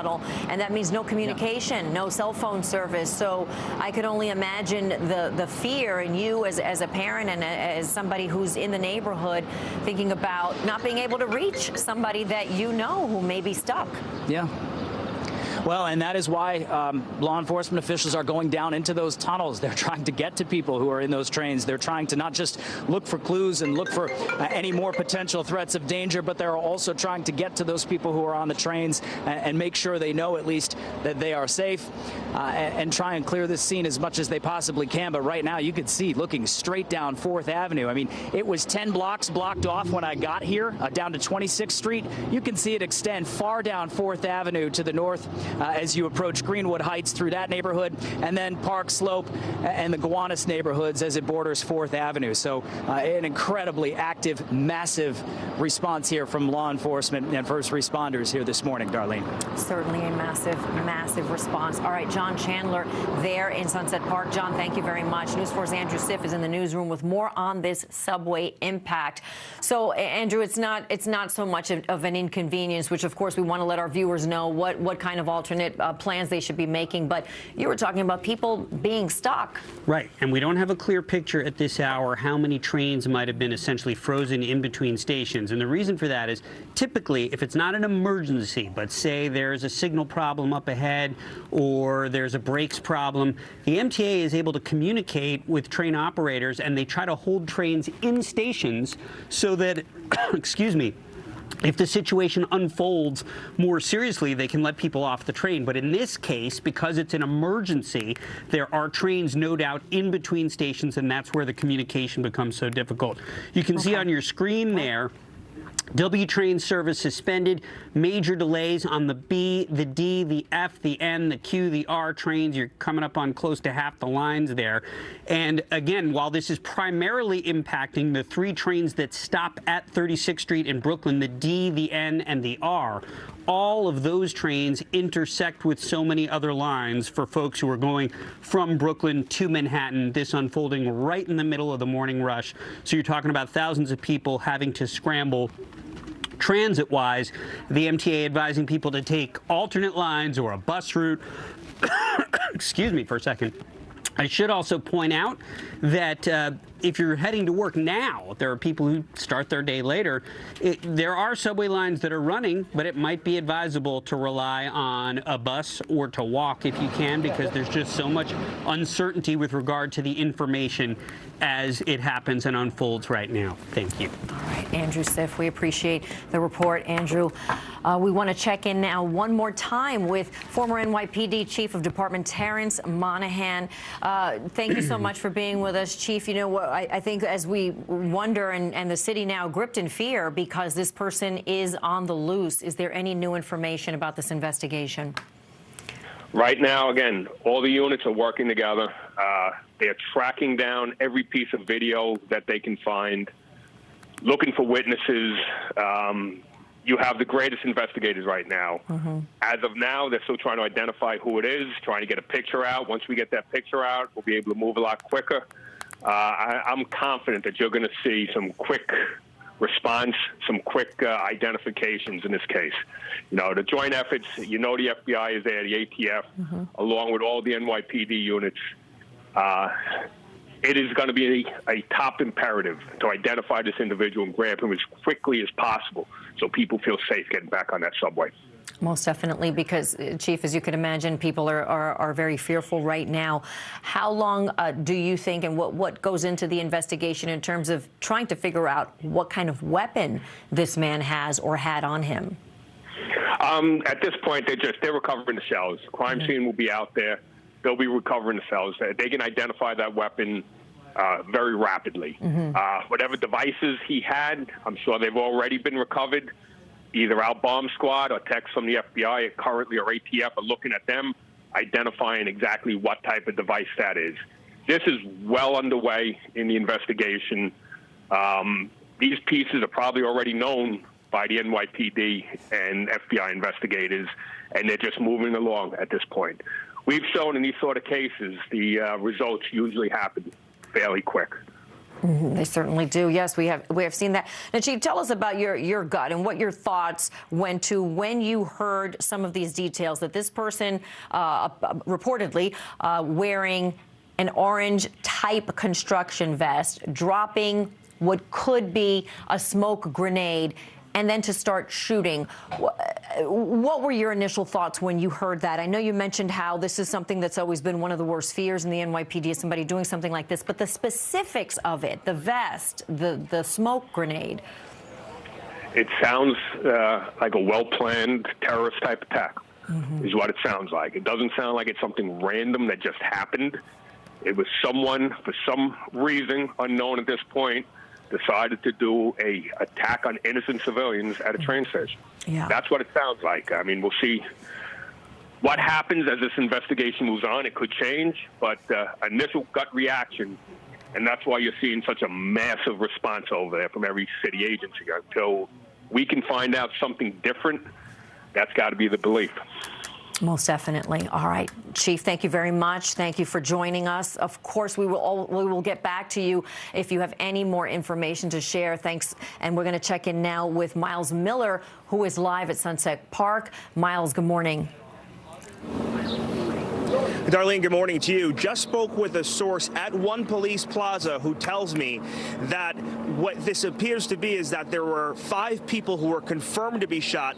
The other people that make up that number around 13, who you know, that total number of 13 people injured, is from people who may have fallen, who maybe have been trying to get out of the subway car and had gotten hurt in that instance. That happens in a lot of these types of cases. I'll show you what's going on here. There's a crush of police here at 36th and 4th Avenue in Sunset Park. What we know at this hour is that the investigators are searching the MTA's surveillance cameras at the moment.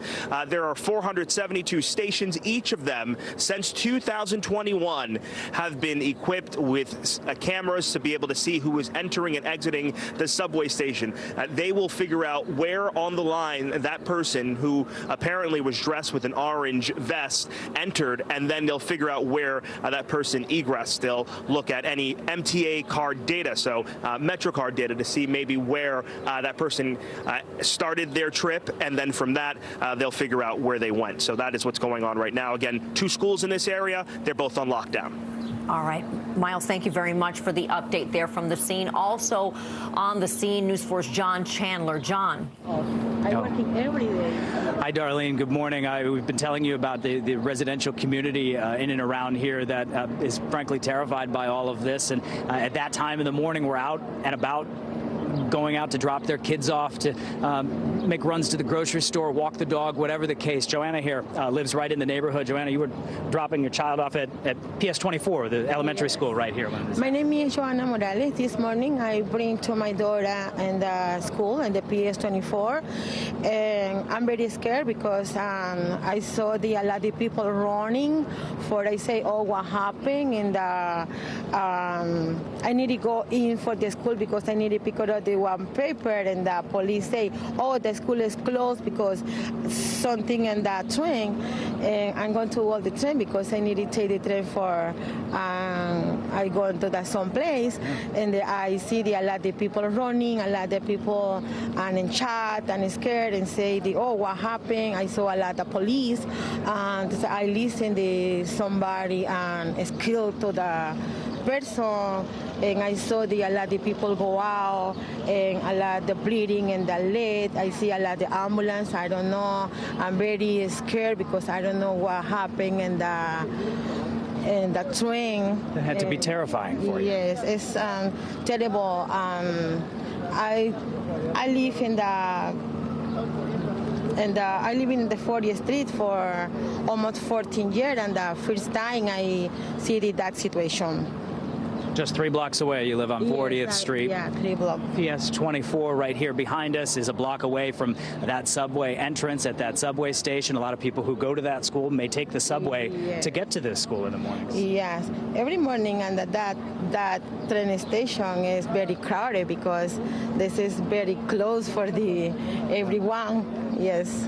Joanna, thank you for your time. Be safe. We appreciate you. Thank you. Okay, Joanna telling us that she was dropping her daughter off at PS 24, something that a lot of people in this neighborhood were doing at that time of morning. Right now, we are standing at 37th and 4th Avenue.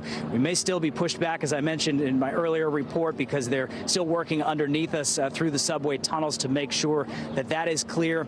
Right now, this is as far back as they have pushed us. As we continue down 4th Avenue, I mean, 10s, 20 so blocks blocked off right now. The side streets, they do have traffic coming through, but they're trying to keep those as clear as they can for emergency vehicles. Darlene, it remains a very active scene and dealing with a light rainfall all morning that continues to come down. And John, I'm looking at a school bus. I'm looking, and correct me if I'm wrong, I think that's 4th Avenue that you just mentioned. But where you are, 4th Avenue and 37th, and this having happened at the 36th Street station, I mean, just talk to us about this neighborhood. This is a New York City neighborhood. There are schools, there are buildings and residential buildings and stores, grocery stores, and people going back and forth. And this is your typical New York City neighborhood. This is a quintessential New York neighborhood. Darlene, you're right. You're along 4th Avenue here in the Sunset Park section. As you extend north on 4th Avenue, you go through Greenwood Heights. You get to Park Slope and Gowanus. From blocks to the west and to the east, you have row homes, brownstones, and generations worth of families lining the streets here, and a lot of people out wondering what's going on right now, trying to get a look, fearing for their safety. Darlene. Absolutely understandable. All right, John Chandler there in Sunset Park. We appreciate the report. News 4's Miles Miller is there as well near the scene. Miles, what's happening? We're going to talk with a witness, Silvana. She works at the local bagel store here. What did you see this morning? It was like 9 or so, and we saw commotion. We saw cop cars pulling up, so we were concerned. We were gonna go outside and check what was going on, but we didn't actually go downstairs, which we're glad we didn't. But we saw a ambulance coming out with a stretcher with a person on it. Their leg was injured. I'm not sure exactly what went on or what was going on. And then we saw after that 2 ambulances coming out with 2 people like hopping on one leg. Obviously, they got hurt in their leg as well. So I'm not quite sure what's going on or what's going on. Were people running into your store? No.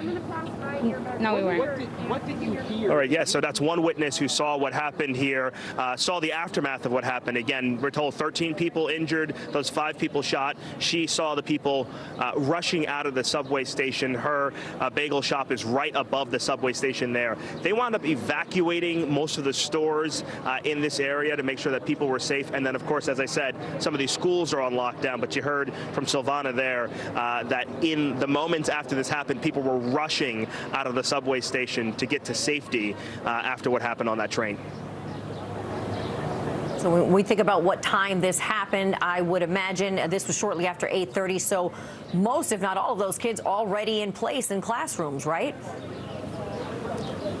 That's right. But then you get the crush of police and ambulances, and then the initial reports of what may have been in the subway, which we are now told may just be discarded debris.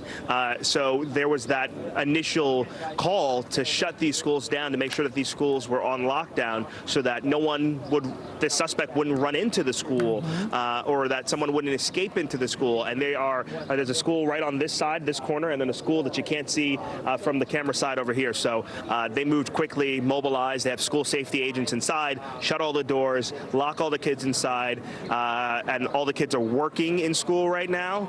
No kids are by the windows or anything, but there's a crush outside the school. You know, they must be thinking, what's going on outside? Certainly lots of frightened children, we can only imagine. Miles Miller, we appreciate you reporting on the latest there. We do have, we understand, some new video, cell phone video from inside the subway station moments after the shooting. And if you are just joining us, you're looking at the inside of the 36th Street station in Brooklyn, where the D, N, and R trains run. And shortly after 8:30 this morning, we're told that a man dropped some sort of device. It's still very unclear what exactly that was, or if there was an actual device, and then proceeded to start shooting innocent people on the train. The latest numbers that we have right now are that 5 people were shot, 2 of them seriously injured, 13 total injuries. Some people actually jumped on the subway train and took it to the next station to flee this scene. The man that apparently did this shooting is on the loose right now. There's a massive response and investigation and a search involving the NYPD, counterterrorism, ATF, FBI, Homeland Security as well. And for more on this investigation, we want to bring in Chief Investigative Reporter Jonathan Deans with some new information. John. Yeah, a senior law enforcement official tells me that they are going through the cameras on the street to see if they pick up anything of the suspect to try to get a better ID or a better photo of him that they can circulate out. I am told a camera that from the source, the camera right near the shooting scene inside that subway station was not operational.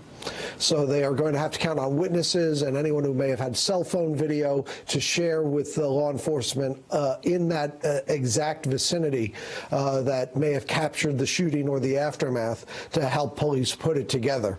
The crime scene units are down in the subway collecting ballistics, collecting any other evidence that comes from that shooting. But right now it is unclear where and how this suspect got out of that station and where he fled to, and the manhunt is very much underway involving the police, FBI, ATF, HSI, all trying to track down this suspected shooter who, again, shot 5 people, 2 seriously injured. There are no fatalities, and the motive for this shooting is unclear. Was it some sort of dispute? Again, the man was dressed as some sort of MTA-type worker. He's wearing an orange construction vest, we're told, perhaps some sort of uniform. Unclear if he is an actual employee, any sort of disgruntled employee, or he was just using the uniform as a disguise as he carried out this shooting for whatever the motive might be. So again, there is no clear motive, and they may not know until they find the suspect. Again, police speaking with witnesses from the scene. They're also at the hospitals canvassing for victims there and trying to do interviews there as they go at this from many, many angles to try to track down this suspect. John, you just said something that I thought was really important and critical here. The camera inside at that particular area of the station not operational. Is that what we're being told at this hour? One senior police official telling us that the one camera in that area, on that platform area, was not working. They went, they checked it, it appears not to have been working. As to whether there are other cameras in that subway station that they're able to use, unclear. We're awaiting word on that. And there are, again, canvassing the cameras on the streets from the storefronts to see if there is any good video that will help them identify the gunman. All right. Well, certainly there are so many cameras in an area like that. So hopefully they can be assisted with that part of the investigation, getting some video. John, thank you very much. Let's check in with News 4's Andrew Siff. We understand Andrew is still in the newsroom. And Andrew, you heard John mention the camera there in that area not operational. And I certainly don't expect you to know this off the top of your head, but this tends to be a problem, is it not? That was an ongoing problem in the recent years. As Miles reported before, 472 subway stations. So the challenge of having operational cameras 24 hours a day, 7 days a week in all 472, you just do the math and you know that in normal times, there'll be maintenance issues. Then you had situations where they just didn't finish installing the technology necessarily in all stations. Now, I do know that because that's a major transfer hub, it's pretty high on the priority list for technology, so it would be somewhat surprising if they didn't have any operational cameras in there. We should tell you, service-wise, the MTA has now suspended the B and the W train, which may sound like, oh, 2 more lines suspended, but that's pretty common. That's sort of a weekend service plan because both the B and the W have redundant service. The B has the C, the W has the N. So commuters might not feel that much of the impact, but boy, are they feeling the impact all across the city right now because the D, the N, and the R are all suspended in multiple places all over the city right now. As a result, we still don't have a clear picture from the MTA about whether there are trains stuck between stations. Typically, you learn about that kind of thing a couple of hours later, whether passengers had to be evacuated from a train, they get escorted by MTA personnel, there are other emergency exits. We don't know the situation at this hour, but there are trains on all sorts of lines, and the MTA does have pretty robust bus network in Brooklyn right now. It might be the best way to get around most of Brooklyn.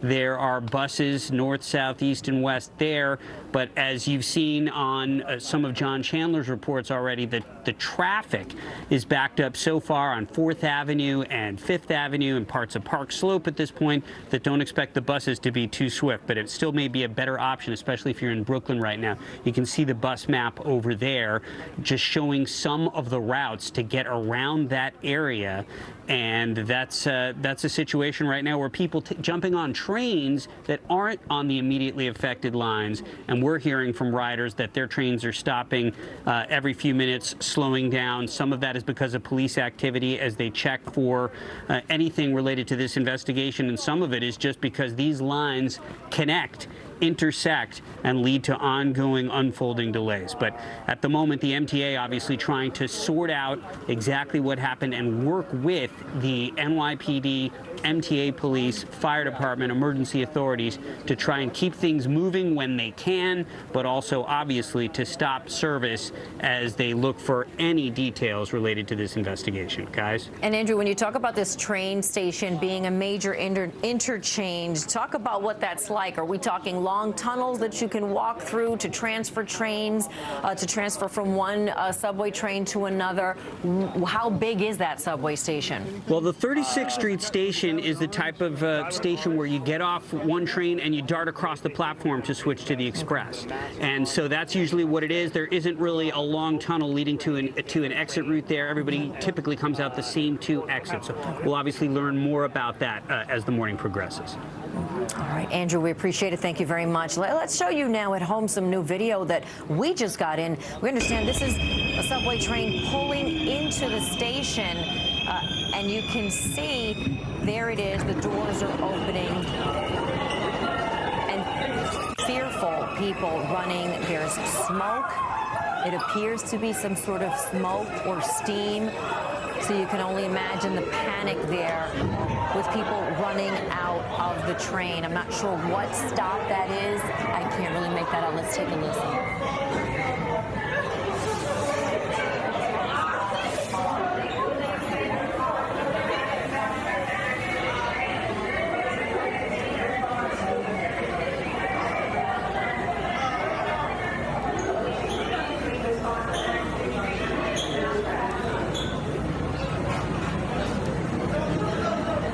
What you're looking at here is a subway train that has pulled into the station. I'm not sure if we know in the control room what stop this is, but we know that this situation, this incident, so this is 36th Street. The incident happened after 8:30 this morning, where, from what we understand, our law enforcement telling us that a shooter was at the subway station, dressed in an orange vest of some sort, perhaps some sort of official clothing, not sure from where, dropped something. You can see that there was smoke there, and then proceeded to start shooting at innocent people. 5 people in total so far were shot, 2 seriously injured, 13 total injuries. You can see that we just witnessed those people running out of the train, fearing for their lives. The chaos was massive, and people confused and not understanding what was going on. So let's now go back to that scene. News 4's John Chandler is there live. John, you've talked to a lot of people in the community there about the fear and the confusion of not knowing what exactly happened. And by the way, this person's still on the loose and police searching for him right now. Yeah, and that is something that a lot of people are talking about around the area right now, that this person could still be on the loose and police are searching for him. That video you just showed, Darlene, harrowing to see and to hear. Juan, right here with me, was around the station at about 8:30 this morning. You were getting to work. You work for the Department of Sanitation. Tell me what you saw in those moments as that was happening in the video that you just saw underneath the station. Yeah, I got here to 4th Avenue to do my route over here on 4th Avenue, and there's people just running in and out of the train station, and I'm trying to figure out what's going on, and then somebody saying there was a shooter, somebody saying it was a bomb, you know.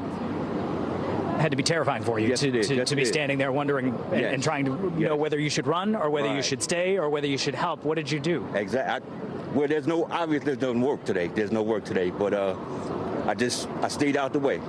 You stay out the way. What is it that you saw? I just saw people running out of the subway, going this way or either coming that way. But then when I see all the police cars and the helicopters, and I stayed back.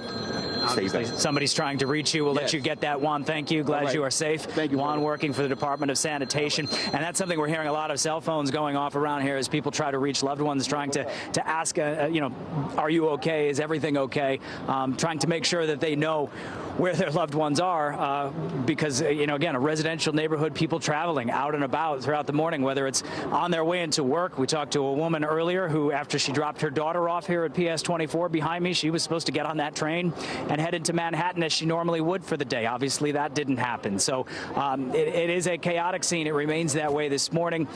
In that early morning, 8:30 time when it happened, it was panic around here in the Sunset Park section. Darlene? Absolutely was. All right, John Chandler, we appreciate that report. Thank you very much. Again, we're taking a live look here at the scene in Sunset Park, Brooklyn, where this shooting on the subway happened a little after 8:30 this morning. We do have word that President Biden has been briefed on the latest developments regarding this shooting, and that White House senior staff are in touch with Mayor Adams and Police Commissioner Sewell to offer any assistance as needed. Now, it should be worth noting that Mayor Eric Adams has been diagnosed with COVID, and he is isolating, so presumably not on the scene right now. But a huge police response, the NYPD, ATF, FBI, and Homeland Security all working together with the NYPD leading this investigation because this shooter is on the loose at this hour. Now, 5 people reportedly have been shot. That number could change as the morning goes on. We understand 2 are seriously injured.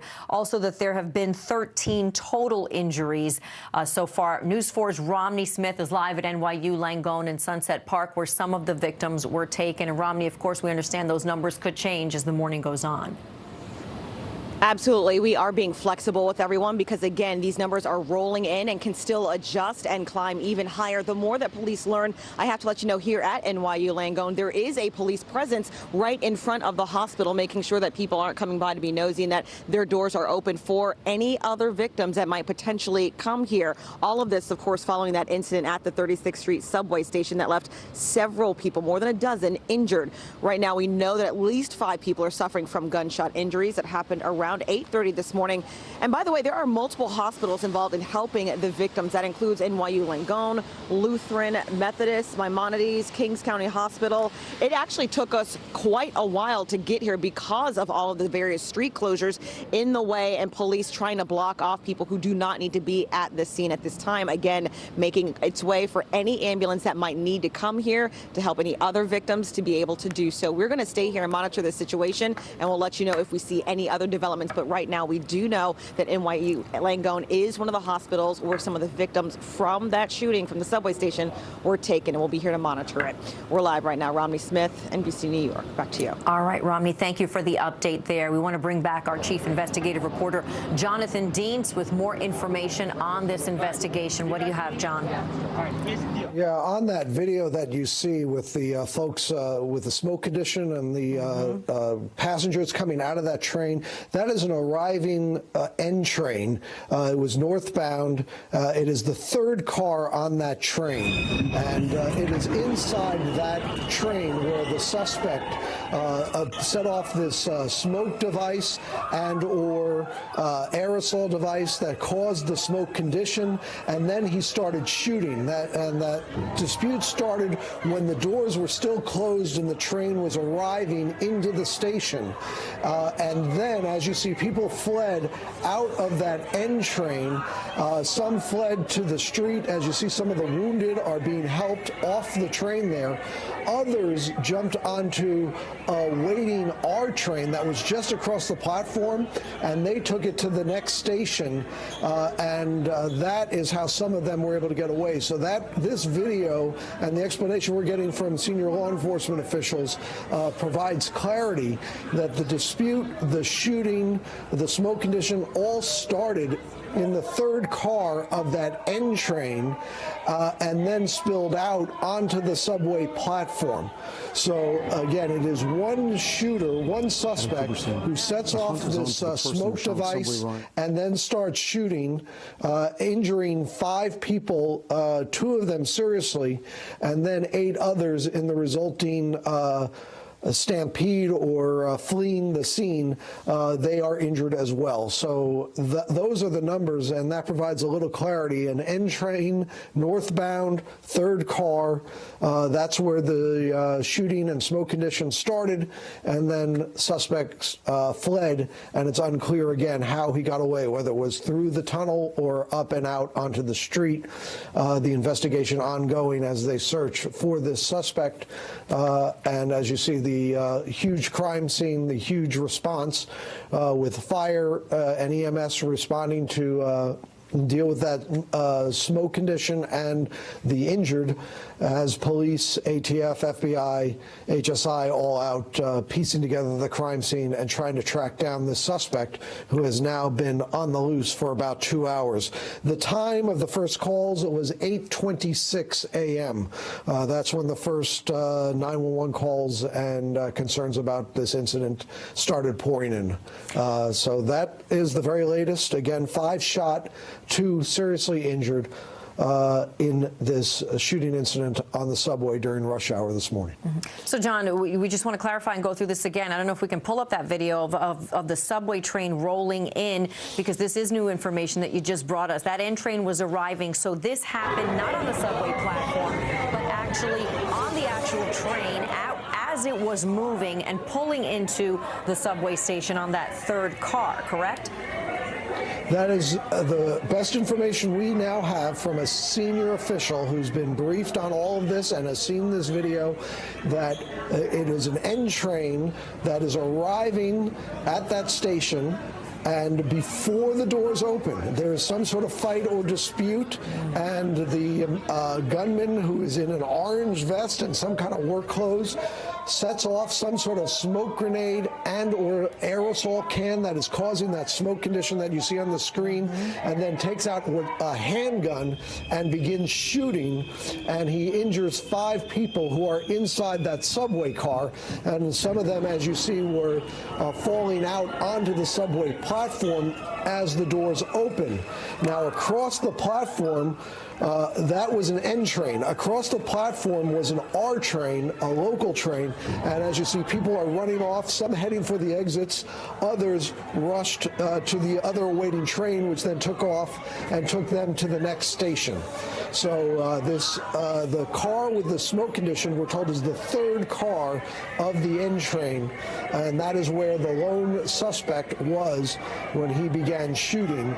And again, he is on the loose at this hour. And you see there's one of the wounded individuals limping off the train and falling to the platform and getting help from his fellow passengers as 911 was called. Again, this happening at 8:26 in the morning. Well, that explains the scene that we're looking at. John, thank you for putting that in context and explaining some new information there. We appreciate it. Jonathan Dienst. And meanwhile, News 4's Miles Miller is live in Sunset Park, where he's been this morning down on the scene, and lots of information there. Miles, this neighborhood, schools are on lockdown and people concerned over this chaos.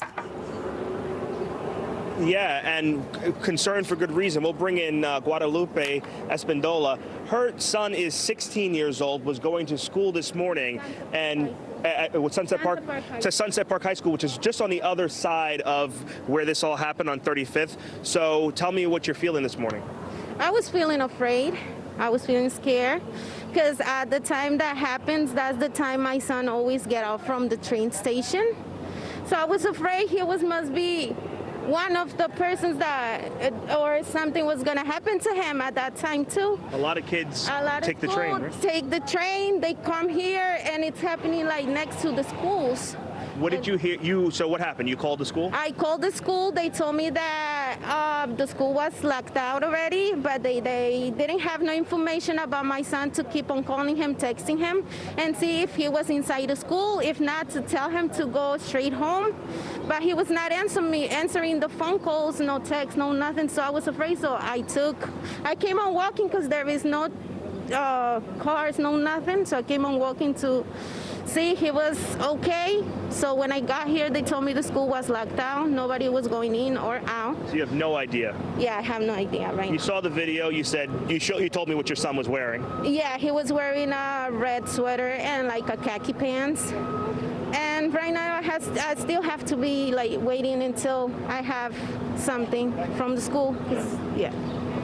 All right, yeah, so parents really dealing with the real effects of what happened here. So many kids coming in from Bay Ridge, take the train here on 4th Avenue, and parents concerned that maybe their kids did not make it to school, maybe they were on the train, they saw something, and maybe they were injured. We do know that there were a number of high school age kids on that train. You saw it in that video, kids with their book bags on, and so there are concerns this morning from parents like Guadalupe that their child may have been on that train. They are not yet hearing much from the education department. We'll connect Guadalupe, of course, with police we know on the scene so that she can figure out where her son is and make sure that he's not among the people who were injured here. Terrified parents, we're sure. All right, Miles, thank you very much. We certainly hope to get some information for her as soon as possible. News 4's Andrew Siff is in the newsroom now with more on this subway impact. And you heard from a terrified mom, Andrew, so many people who haven't been able to communicate. Right. Darlene, we do have a good piece of information, which is, according to the MTA, there were no trains stuck in between stations. And that's really good news because you now take away that factor of worrying about thousands of people who are out of communication. What they were able to do, even when they enacted the emergency plan, was pull all the other trains into stations before they cut power to the N and the R line in both directions. We're talking about Coney Island bound and Manhattan bound. And part of that is to assist with the NYPD in the search for the suspect in this case, cutting the power. There were some investigative possibilities that he might have been running through the tunnels or using a train, and cutting the power is a technique to do that. But as we indicated, the good news there is that no trains were stuck in between stations, and so they didn't need to go to a next situation where you'd have to evacuate people along the tunnels, which has happened when there have been power outages in the past. The other thing we should tell you, though, is that transit, though, still does remain a mess because of the D, the N, the R. You can see there the B and the W train service suspended.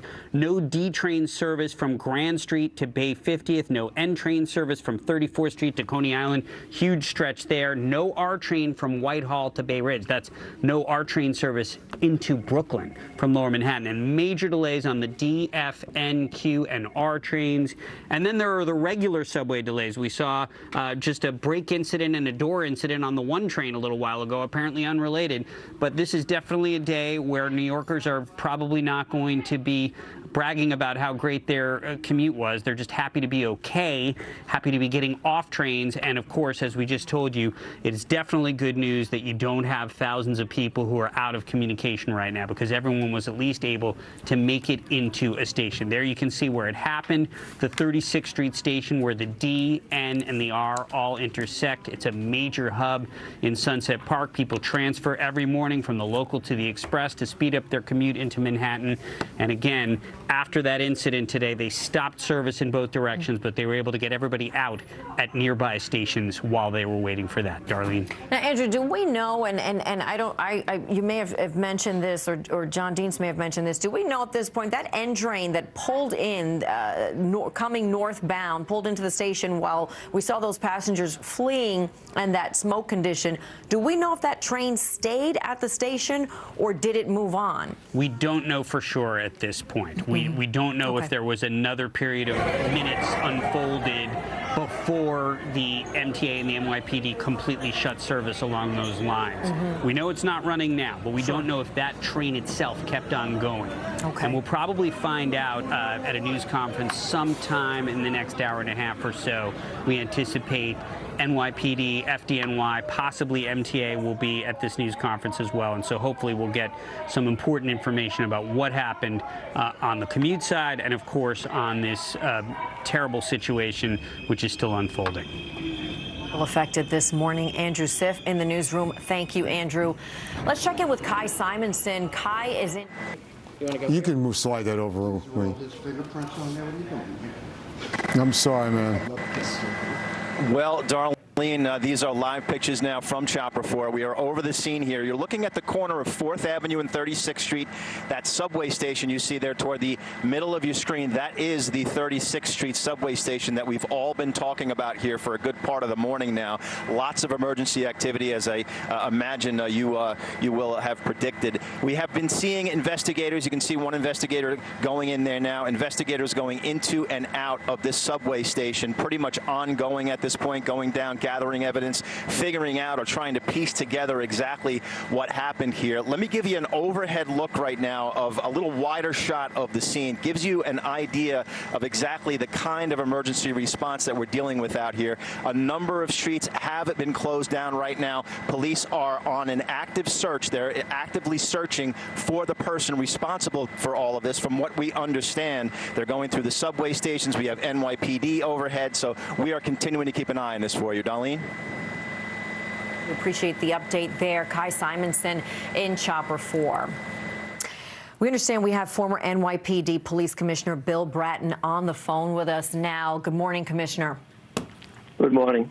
So I assume you're watching the events as they're unfolding. I'm not sure if you were able to hear Chief Monahan spoke earlier this morning to us about how this truly is one of the worst fears when it comes to running the NYPD, this sort of thing, being afraid of somebody walking into a crowded subway station during rush hour and doing exactly what this man did this morning. What were your initial thoughts? Well, I think along with everybody else, the initial confusion about what had happened, what was happening after the initiating event. And the former chief is correct that New York, because it's so dependent on its subway system, largest in the United States, anything that happens below ground has an added element of danger to it, an added element of confusion, added element of complexity. And as the morning has gone on since the initial event around 8:30, it now appears there was one event, at least the preliminary information, on the R line as the train, a Manhattan-bound train, rolled into the 36th Street station over there in Brooklyn, and that some type of smoke device was set off, which is evident from the videos that are now being shown on most of the stations. The complexity of this is there was apparently also shooting victims, and the latest report I've seen is there were many as 14 people sent to hospital. How many of those are shooting victims versus others who might have been trauma, unknown at the moment. At the moment, the NYPD, FBI are attempting to put enough information together to do a preliminary press conference where some facts will be made available. A lot of it will still be preliminary. And hopefully, as they try to do, they'll try to get press conference together very quickly to get out at least preliminary details and calm people down at trying to put a frame around this incident. It's going to be a very confusing day because the complexity of our subway system, a lot of these lines will have to be shut down as part of the investigation. And so New York's in for a very long, confusing day today. And there's so much fear, Commissioner, as you might imagine, and there is fear in the subways that have been leading up to this day, just of your typical crime that so many people have seen really get out of control over the last several months. I think back, though, to 2017, and of course, obviously, the investigators are looking at whether this was a terror attack, whether this was rage, whether it was workplace-related, and there's a lot to be determined. Looking at 2017, where there was a terror attack and someone detonated a bomb in the subway. And in 1994, when a computer analyst from New Jersey, it was a rage attack where he was convicted of firebombing 2 trains. So your initial thoughts, you said you look at this, and what I go back to is what you said about how complex this is. Is that because of the nature of the subways, because the city's so large, because he's on the loose, or all three? That and other factors that I have a lot of intimacy with the subway. I was chief of the transit police in 1990 to 92, dealing with many catastrophes during that time, and familiar with the 94 incident when I was commissioner, and certainly very familiar with 2017, shortly after I left as commissioner the last time. The complexity of this is compounded phenomenally because it's in the subway, and the resulting impact not only in Brooklyn but throughout the whole system. Complexity early on, it's a terror stack. We can hear you, Commissioner. Yeah, we can hear you, sir. Go ahead. If it's terrorism, FBI takes it over. If this was not a crime or terrorism, then basically fire department would actually be running the show. But one of the great things about New York is we have worked very hard over the last number of years to have a truly collaborative relationship. So agencies are not fighting over who has what jurisdiction. It's quite clear NYPD is running the show at the moment, assisted greatly by FBI, counterterrorism, ATF, and working with emergency services. So New Yorkers should have some degree of comfort that the best police force in the world is working with some of the best federal agencies to quickly try to frame this incident, identify who seems to be a single perpetrator at the moment in any event. And we'll get more details as they do their initial press conference and start coming up with videos probably showing who this individual is, where he came from, and where he exited. Mm. When you look back and when the NYPD had these different sort of different departments, if you will, and you ran the transit police, and that was a while back, so certainly there weren't cameras everywhere. Now there are. However, we're finding out this morning that we're told that the camera that would see that location is not operational. How frustrating is that? That would be frustrating. That was what we dealt with back in 1990 when I first arrived here. More than half the cameras in this then fledgling camera system were not working. Mm-hmm. The technology at that time was horrific. Technology is much better, but what we're going to be assisted by, or what the law enforcement community is going to be assisted by greatly, is everybody with a smartphone.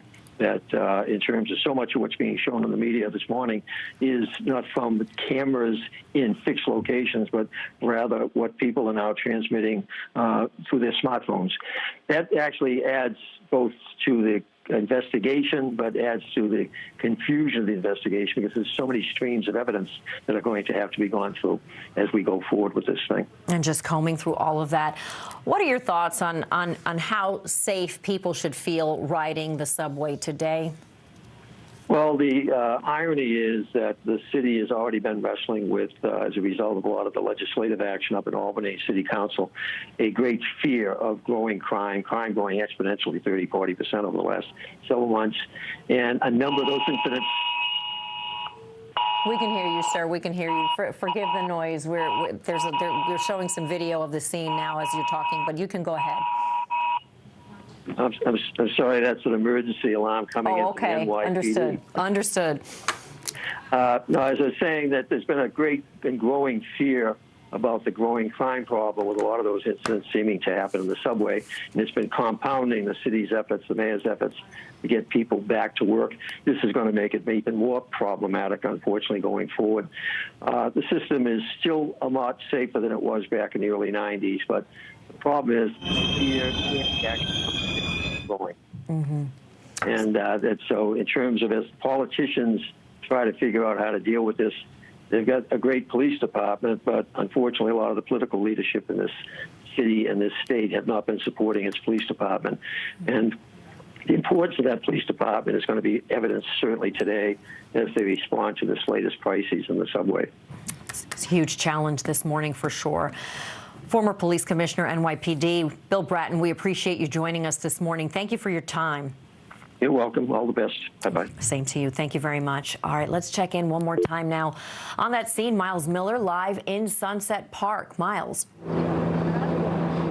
That's right. Yeah, live here in Sunset Park. As I said for the last couple of hours here, there are several schools in this area, so people were on their way to school when this happened. You see there's a school behind me here. That's on lockdown. There's a school on the other side that's on lockdown as well. They've got a crush of police here trying to figure out where the suspect is. Nearly 2 or 3 police helicopters in the air trying to figure out if they can search for where the suspect is. They're doing low searches in this neighborhood to see if anybody has found the person who is responsible for what happened here. Just a crush of police in the area, ATF, NYPD, FBI, all the federal agencies joining in with local, and then of course FDNY as well. Eddie, we'll pan over here. We'll talk to you. Were you? What's your sort of relationship to this? How did you find out what happened? I'm sorry, how'd you find out what happened? I saw the 3 injured people coming out the train station. I was in the train. Okay, and what happened? I didn't see much of what happened on the situation. I just saw there was 3 people that were injured. I was coming out the train and I saw a lot of smoke and I smelled it. It was a really strong smell. It was nothing like fire. It was a lot different than what the smell of fire is.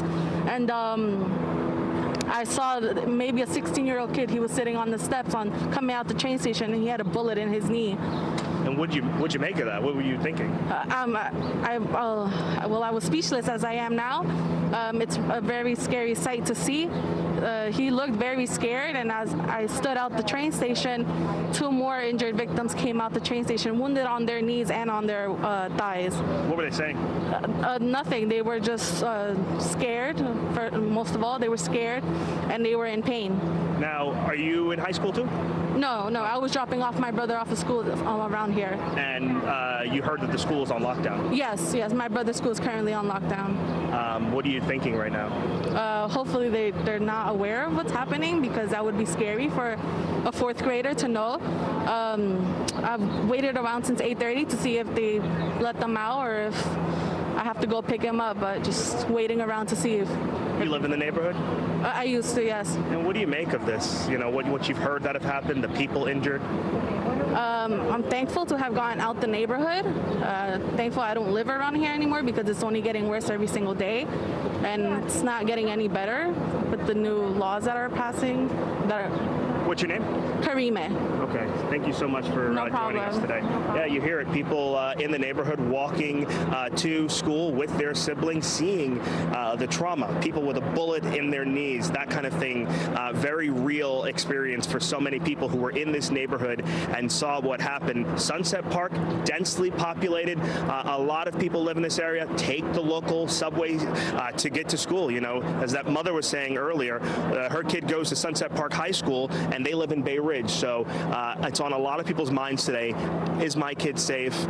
Did they get to school? And a lot of them have not yet heard from the education department, because the schools are on lockdown and they haven't gotten a total count from the police department of all the victims, what their names are and how old they may be. So that's going to come in the next few hours.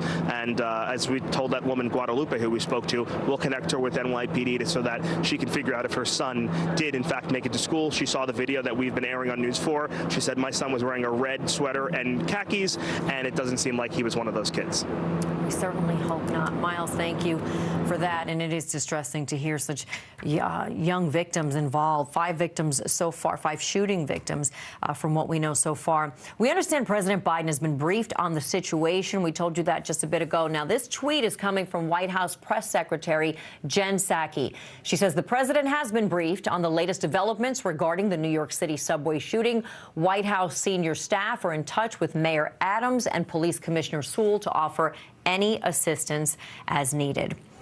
It is now approaching 11 a.m., 10:58 on this Tuesday morning.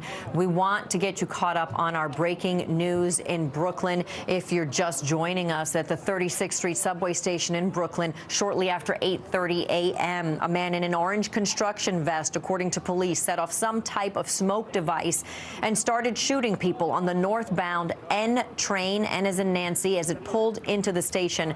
The latest numbers we have are 5 people have been shot, 2 of them seriously brought to area hospitals, 13 people injured total. We're not sure the extent of the other injuries. Extremely important to know that gunman, according to law enforcement, is still on the loose at this hour. There is a massive mobilization at the scene. This is Sunset Park, Brooklyn, a very busy New York City neighborhood. 2 schools, we understand, are on lockdown right now. Stores are closed. A massive mobilization. The NYPD is leading this investigation. We're looking here. This is video from inside that N train where this incident took place. According to our chief investigative reporter, Jonathan Dienst, he was told there may have been some sort of dispute on the train. We're not sure exactly what happened, what the motive for this shooting was, but you can see the smoke left over from that device that we are told was dropped on the train before this gunman began shooting. Breaking news first on NBC News Now. Inflation Nation. New numbers show prices in the U.S. are at their highest in 40 years. What the latest data means for your wallet. Also breaking right now, a subway shooting. Several people shot at a subway station right here in New York City. We'll give you the information we're learning as we speak. Chemical attack. The U.K. working to confirm reports of chemical weapons used in Mariupol. What they're learning as Russia launches new assaults in eastern Ukraine. And return of the masks. Philadelphia, now the first major city to put its indoor mask mandate back into effect. What this could mean for other cities nationwide as COVID cases spike.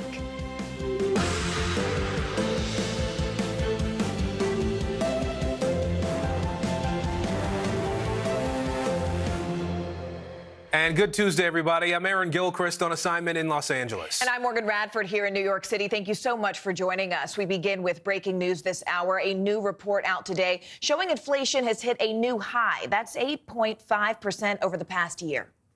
Now, March's numbers represent the largest year-over-year jump since December of 1981. The government says gas, housing, and food were the biggest contributors to the increases. Leading us off this hour, NBC News correspondent Tom Costello. Tom, you know, even though the consumer price index increased, this was something that was expected. Put this into some context for us, if you can. What does today's report really mean for the average consumer? What do we need to know? Well, you know, economists always say if you strip out food and energy, in other words, if you don't eat and you don't drive, it was only 6%, which never makes any sense to me, right? Because everybody eats and most people drive. 8.5% is a pretty big number on the inflation picture. As you mentioned, 1981, December 81 or so was when the last time was that high. Ronald Reagan was president. The #1 movie in 1981 at that time was Raiders of the Lost Ark. Top of my head. But listen, here's the problem. Wages right now, wages up 6% year over year, inflation 8.5%. What does that mean? It means even though you're getting a 6% wage hike nationally on average, it's still not enough to make up for what we're seeing with inflation. And it was in large part driven by what's happening at the gas pump. Here's the good news. Since those numbers came out, now since they were calculated, gas prices are coming down. They peaked at $4.33 nationally a few weeks ago. They're now at about $4.10 a gallon nationally, expected to drop a little more. So it is expected that the inflation numbers will start now to edge down. But we got one big problem that is contributing to this. It's the supply chain issue. And I know you're thinking, wait a minute, supply chain, is that still ongoing? Yeah, because China is still in a COVID lockdown. The biggest ports in China, nothing's happening there. So we still are seeing productions issues, supply issues, shipping issues, and that is causing a lack of supplies for insatiable demand. Prices are going up. That's one big problem. Add to that what's happening in Ukraine. That's exacerbating the problem with the fuel prices, the food prices, and so it is unlikely that we will see a dramatic decrease in inflation. We'll probably be living with this in some form through the end of the year. You know, I want to ask you to zero in on gas a little bit here. We know that that's one of the clearest ways that regular folks see the effect of inflation on our daily lives. We know the national average right now is still above $4 a gallon, as you mentioned. Prices have been going down a bit lately. You also mentioned that. Yeah. So is that something, a trend that we expect is going to continue to see the prices coming down more? So most analysts think it will continue. Listen, we're not going to get back to $2 a gallon, don't get me wrong, but it is likely to drop, continue to drop. And here's why. First of all, it turns out that because China is in lockdown, they don't have nearly the demand for fuel that they had a few months ago.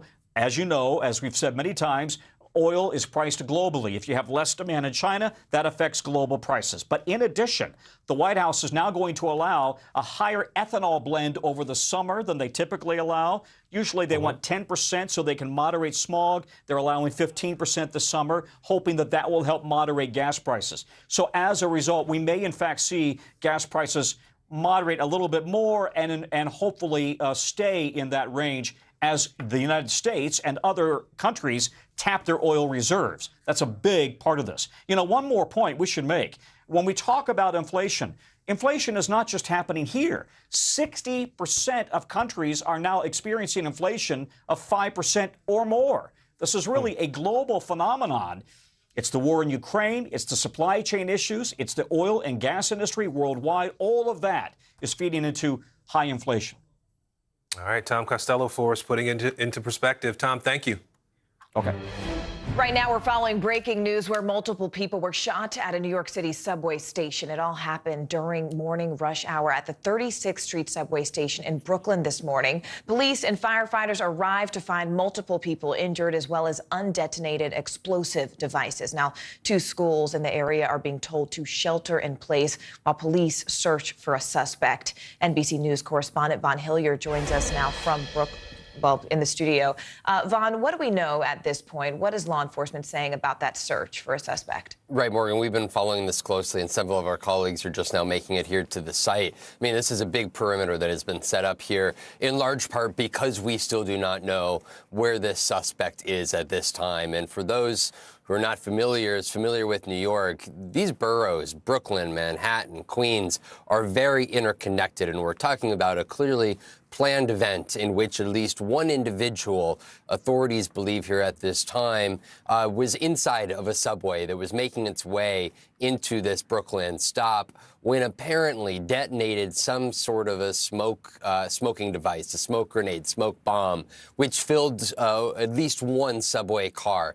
That is when the individual is believed to have then fired multiple shots. We now know that there are at least 13 injured, 5 individuals who were shot, 2 who were in serious condition. And we are just beginning to get some of these videos that have been posted on social media platforms into our system, and we are working our way through them right now. But I can tell you that what these videos are so far showing is a situation in which this subway vehicle pulled into the station, and that is when you see smoke begin to billow out of this subway vehicle, and multiple individuals hobbling out. The videos are tough to watch, and that is why we are working our way through them right now, because you see individuals with gunshot wounds, particularly in the lower half of their bodies. There is blood. There are individuals that are falling onto the subway platform. And that is when, though, at the same time, it's not clear where this suspect is. We believe this individual from authorities to be anywhere from 5'5" to 5'7", a black male who may have been wearing an orange-like vest, may have had a gas mask, either wearing it or in his hands at the time. But you do not see him pictured in any of the videos that we have seen here at this time. But again, that is when the scene was chaotic and individuals trying to help out one another But importantly, there's still an individual who is believed to be on the loose. Again, this is in the heart of Brooklyn, a very diverse residential and business part of Brooklyn here, and a cause for serious concern. And of course, nobody has been, no confirmed fatalities at this time here, but still several serious injuries. Morgan? Vaughn, let's be clear. This is any New Yorker's worst nightmare. I mean, people use the subway system. For those who aren't familiar with New York, it is, if not the main, a main mode of transportation. You can usually get anywhere in the city, usually a little bit faster via subway than even by car. So what's happening right now? I mean, are there people who are still stuck in the tunnels as a result of this? We know that several subway stations are closed. This was the NDR trains. This was specifically an N train that came in. We know that there are a couple Manhattan subway stops that are closed as well here. But you're absolutely right. I think it's clear, right, during the pandemic, New York City did quiet down to a certain extent, but New York is very much back here. This was at around 8:30 a.m. at the height of rush hour here. Again, there are schools in this area. There are businesses, residential areas around this neighborhood here. This was at peak hours, and you see from this video here a large perimeter that has been set up in large part, again, just because of the threat that continues to be posed here to the neighborhood at large, not just in Brooklyn, Morgan, but again, it is not difficult to get from Queens to Manhattan up to the Bronx from this part of Brooklyn here, and that is why there's so many law enforcement personnel and why this investigation is so serious. Serious indeed. Just a heartbreaking scene, and the images coming out of that this morning. Vaughn, thanks for keeping track of everything. We appreciate it. Let's bring in Jim Kavanaugh now. He's a former ATF special agent in charge and an NBC News terrorism analyst. So, Jim, we're about 2.5 hours since this incident on the subway there in New York City. Talk to us about what law enforcement would be doing right now as they search for the suspect. Well, they're sweeping that crime scene. They're trying to get those eyewitnesses there and to give them a good description. We've got a partial description of the actor.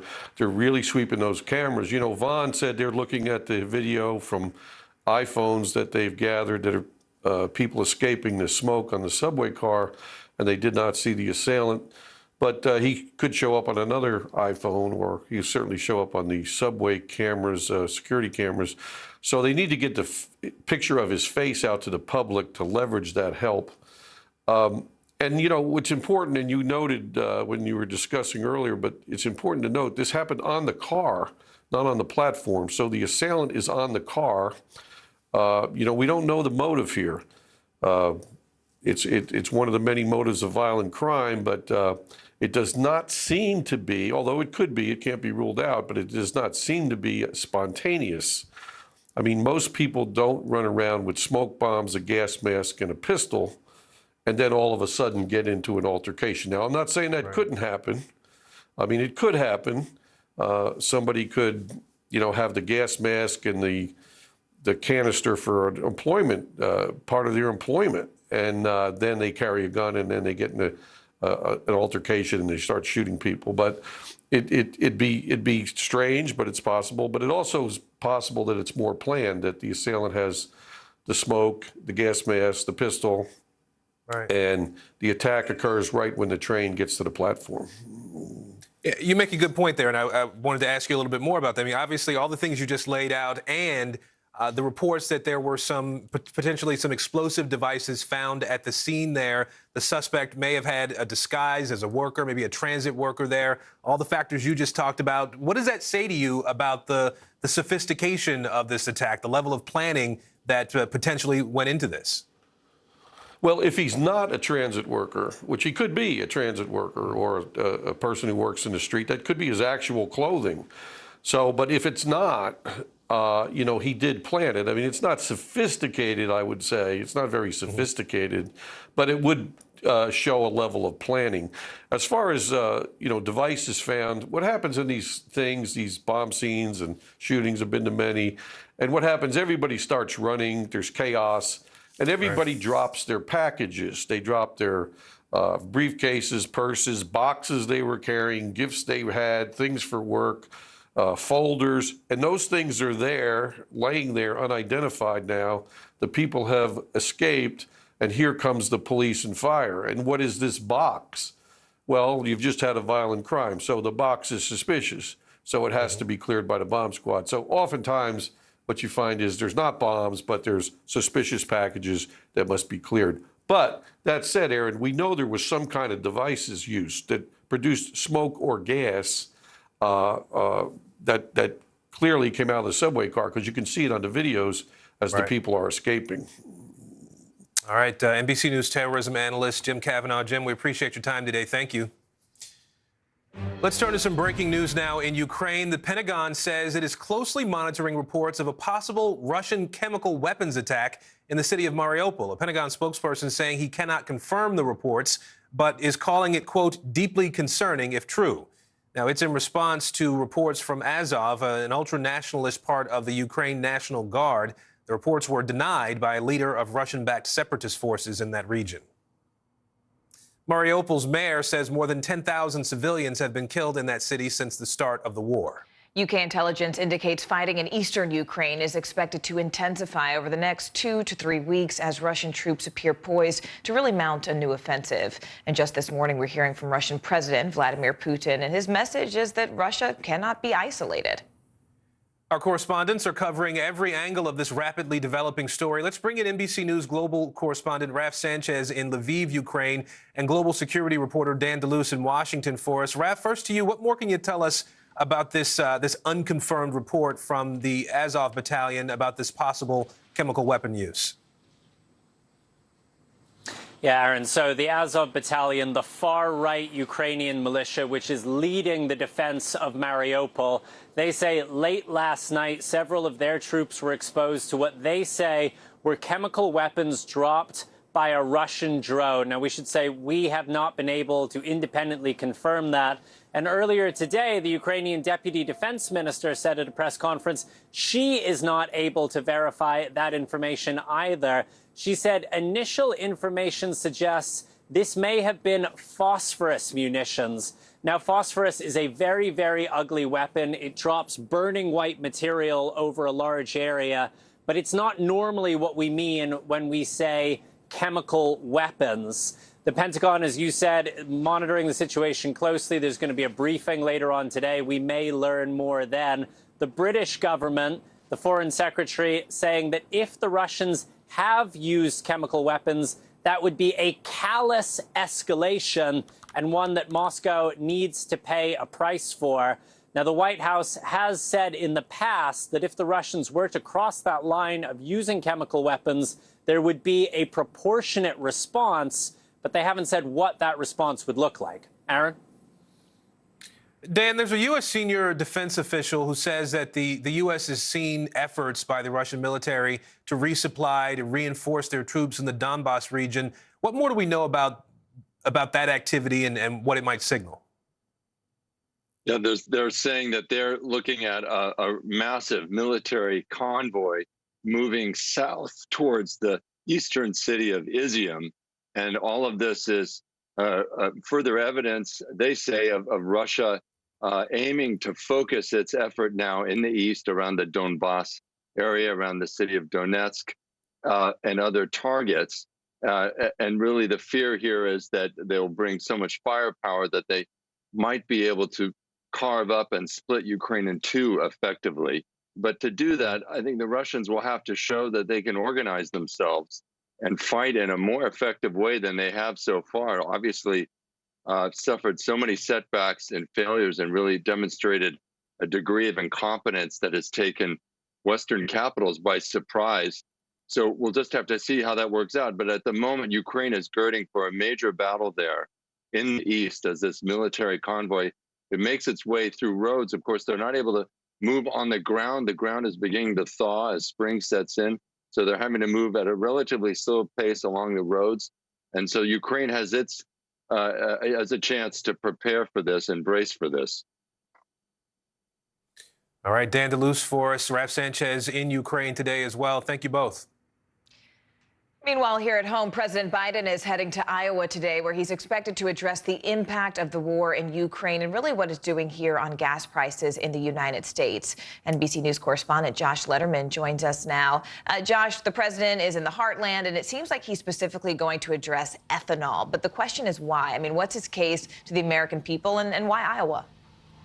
Well, Morgan, the president has been on a mission as of late to try to rebrand the costs that Americans are facing, particularly at the gas pump, as Putin's price hike, trying to make clear that not all of this is Biden's fault, that some of it is due to external factors that other countries are experiencing as well. But nowhere are Americans feeling these cost increases more directly than at the gas pump. And that's why President Biden today is expected to announce that while E15, which is a type of ethanol blend of gasoline, we typically don't allow it to be sold in the summer months in the United States because it contributes to air pollution, particularly when smog builds up in summer months. They are going to make a decision today to allow it to be sold anyway this summer because it costs on average about 10 cents per gallon less than the normal fuel that you'd be buying. And so the White House says they hope this will give a little bit of a break to consumers over the summer as they work to make more of this gasoline available. It's basically like the kind of gasoline you're used to putting in your car, but up to 15% of it can be ethanol, which is made from corn, which of course they grow a lot of in Iowa, a state that not only is important economically when it comes to rural America and these ethanol issues, but of course a big state for the 2024 presidential election as well. Josh, I do want to switch gears for just a moment and really talk about today's inflation numbers, because there seems to be almost a bit of panic. I mean, they've reached a new 40-year high. How is the White House reacting not only to the numbers, but really America's reaction to these numbers? Well, the White House is emphasizing the fact that they anticipated that there was going to be this significant increase this month, specifically because of the Russian war starting at the end of February. And so they say this is to be expected, that they think it's actually already getting better and will continue to improve over the coming months as the data is always, a month or so behind the times. But they are also acknowledging what you just described, Morgan, which is Americans are feeling this more and more. It is costing people more money for basic necessities. And so the Biden administration also trying to, and I think you'll hear this from the president today, make clear that they get that people are experiencing that pain right now.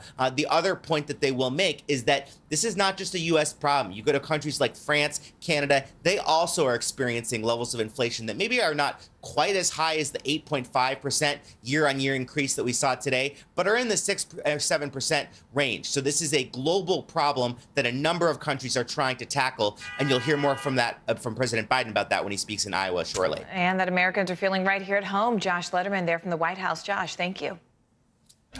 Let's turn to the pandemic now and the growing concern about a nationwide spike in COVID cases. In just the last 2 weeks, 23 states and D.C. are seeing an increase in confirmed cases.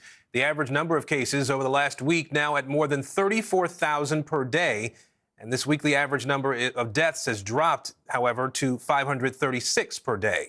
This comes as one major city is once again masking up. Philadelphia is bringing back its indoor mask mandate.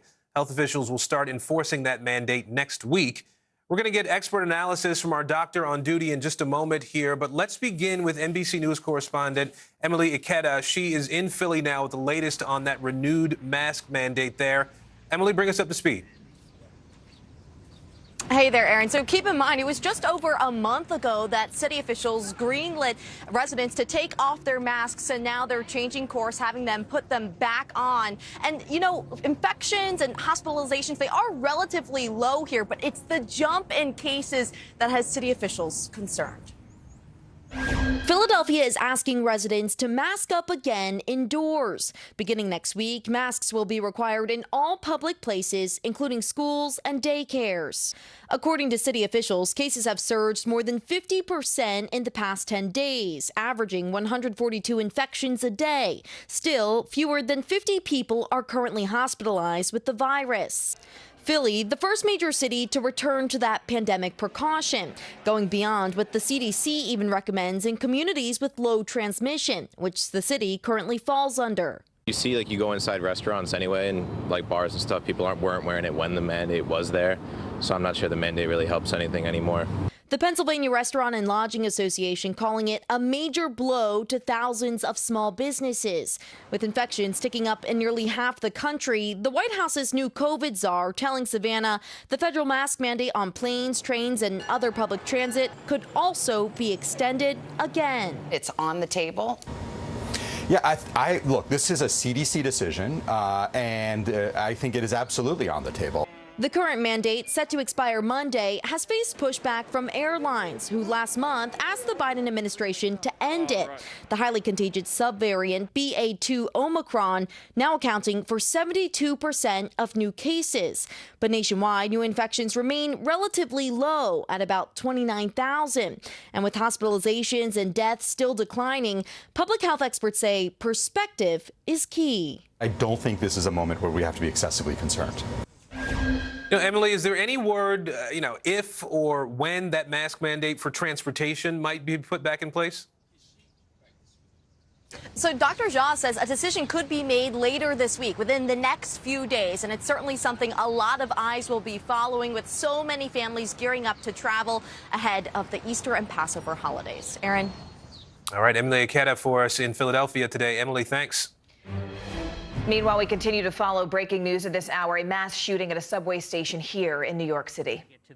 We want to join our NBC station, WNBC. Very smart strategy by MTA emergency officials to get people out of there and keep the platform clear for first responders. We do want to tell you about the service at this hour. The B and the W trains have been suspended. The D, the N, and the R suspended. In all, about 10 lines have some kind of delays or suspensions. That's just about half of the subways. Your best bet, if there's somewhere you have to go at this hour, is to use one of the numbered lines, the 1, 2, 3, 4, 5, 6, or the 7 going east and west. Those are the least delayed trains right now. Good news from the MTA in that no trains were stuck in between stations, which then averted a scenario where you'd have to evacuate hundreds or thousands of people along the sides of tunnels.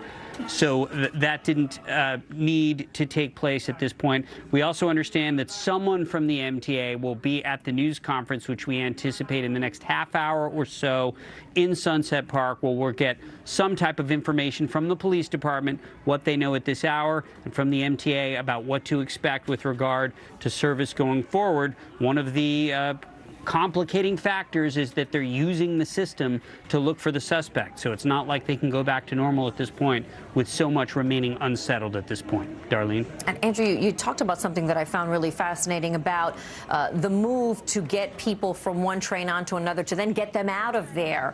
Do we think maybe, and I know that there's so much that we don't know, all of this unfolding, still a couple of hours out, but do we think that that second conductor pulling in knew there was an emergency and that he needed to get out of there, or she needed to get out of there very quickly? It's certainly possible. We know that this is the type of thing the MTA participates in tabletop terror drills with the NYPD, and one of the scenarios is how you get people out of trouble quickly.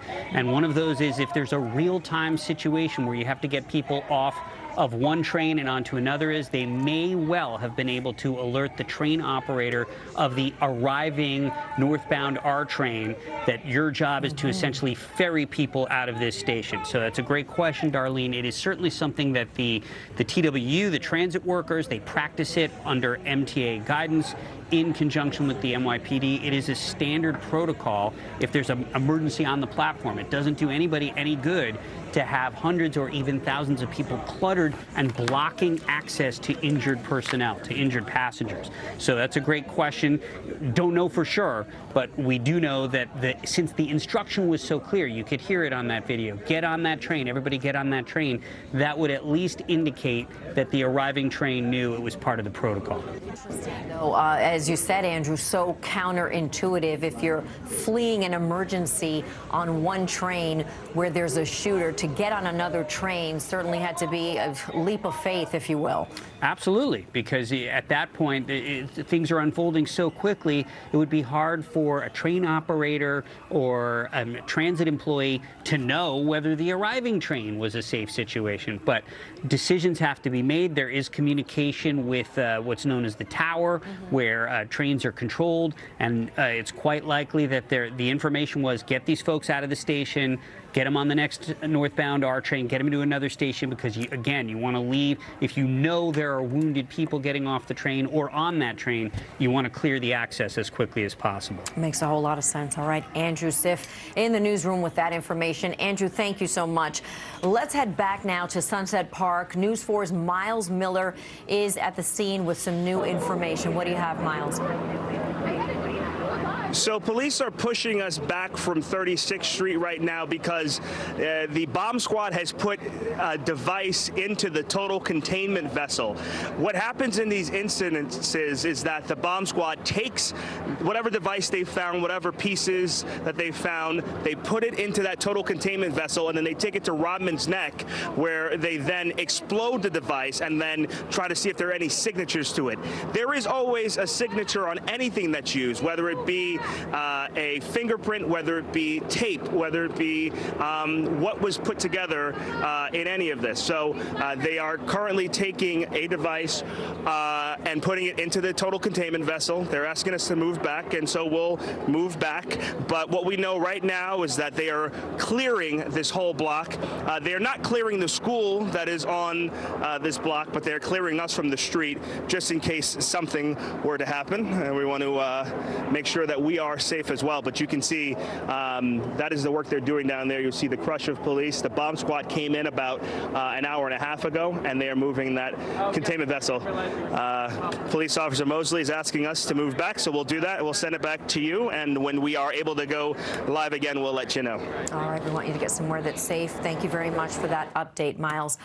We understand that New York Senator and Senate Majority Leader Chuck Schumer has just tweeted on this incident, and this is what he has said. I'm closely monitoring the situation this morning at 36th Street and Sunset Park in our beloved Brooklyn. I am praying for all of the victims, their families, all those impacted. I'm grateful for the quick action of our first responders. To everyone in New York, stay safe.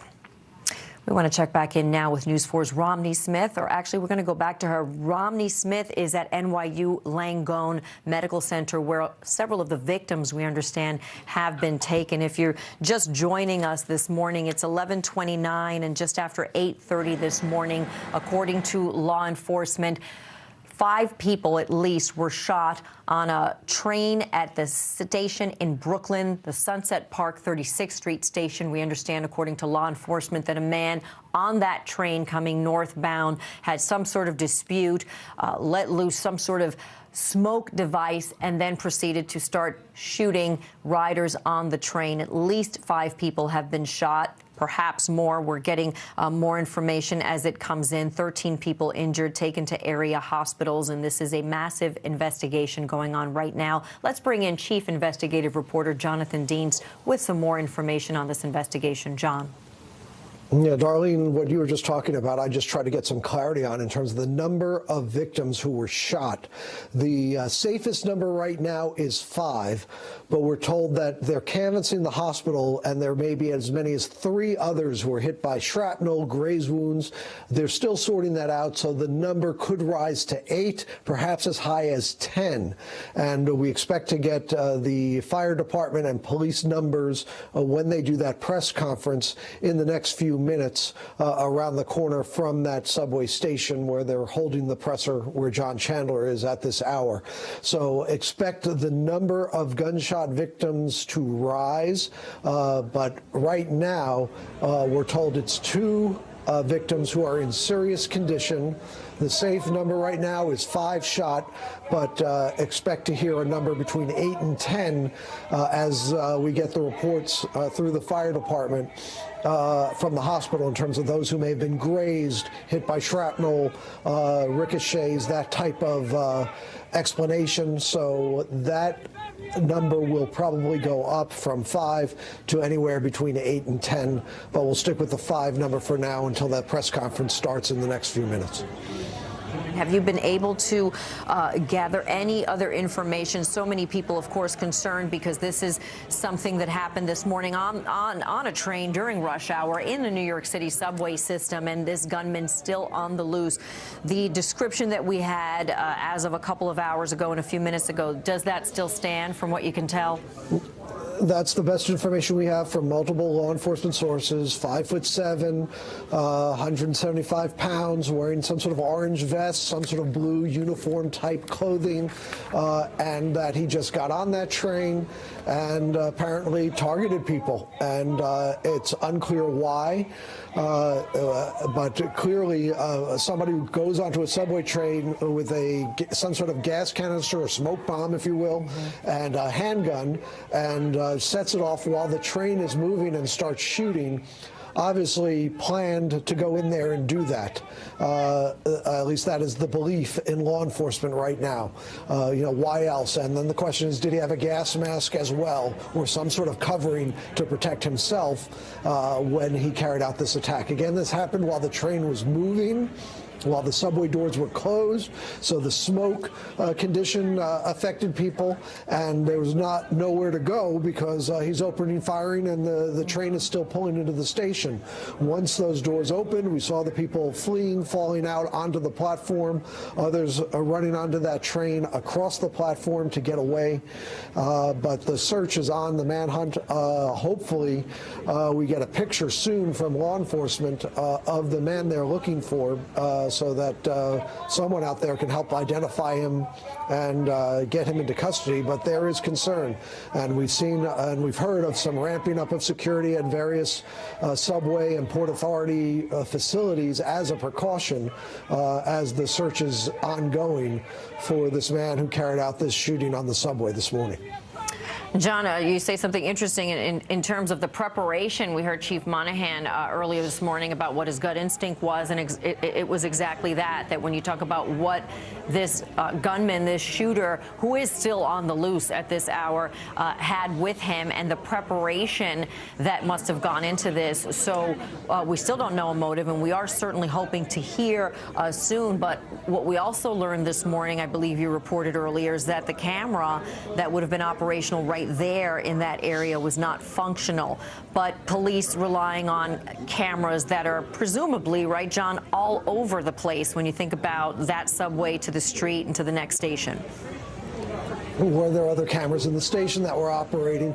Were there people with cell phones who got a good image of the suspect that they've been able to share with law enforcement? That's why they're interviewing people at the hospitals, and they're first in line. The police are going to everyone in those hospital beds, asking them, what did they see? What did they know? Do they have any images? They're going along the street there, canvassing the store security camera to see if any of the cameras there picked up image of the suspect fleeing, if that is the way he made his escape. Again, it's unclear how the suspect got out of the station. They were still piecing that together. Perhaps we'll learn more from the press conference. I know they've all been huddled for the last 15 to 30 minutes, top officials, as they plan for this news conference to brief the press at the scene as to the best information they have at this hour. Again, everything is fluid and preliminary given just the chaotic nature of this type of incident, which again took place at 8:26 this morning on a Manhattan-bound N train with a gunman opening fire and setting off some sort of smoke device, causing chaos during the morning rush. During the morning rush, key words there. John, let's talk about this investigation. You said earlier this is the NYPD leading this investigation at this point with assistance from the FBI, the ATF, Homeland Security. Talk to us about how this is NYPD at this point and what would make it switch over to an FBI or Homeland Security investigation. Right now, because it was an obvious criminal deliberate act, shooting on a train, that is police responsibility. If this turns out to be a targeted terror, some sort of planning type advice, then the FBI or the U.S. Attorney might take it over. Nothing to indicate that at this time. Far too soon to know motive. Why did this suspect pick that train at that time to get on? Was this a random pick? Was this a train he rides regularly? Unclear. We need to learn more about this suspect and his motive and any planning or preparation that went into carrying out this shooting this morning before we know the nature of the types of charges that might come. But first and foremost, they just first have to catch this guy and, go over the ballistics, any of the evidence at the scene to see what they can link him to and what it leads back to. Where did he get this gun? Where did he get this canister? And to learn more about him. But right now, priority number one is finding him, and he is still on the loose at this hour. Well, you touched on something interesting. You said that this train, and we had a witness who was on the train, and it was before the train pulled into the station that he was aware that there was some sort of perhaps a red light or the train had stopped. So I think the question also is, did this person, this gunman, know that the train makes that stop, if you will, before pulling into the station? Clearly, he knew they hadn't pulled in yet. So I think that would add to what exactly was his familiarity with this train route, and did he target this particular train for that reason? And the question is, where did he get on this train? At what stop? How many stops had he been on before he decided to take out that canister and that gun and begin targeting people? And again, how did he make his getaway? These are all questions the investigation is going to try to piece together. But clearly, I mean, being trapped on a rush hour train with the doors closed and a gunman opening fire and the chaos that must have been ensued, for those passengers and the terror they were experiencing, just really unthinkable when you look at that terrible scene of the smoke and the wounded both lying inside the train car and out on the platform, and that no one was killed.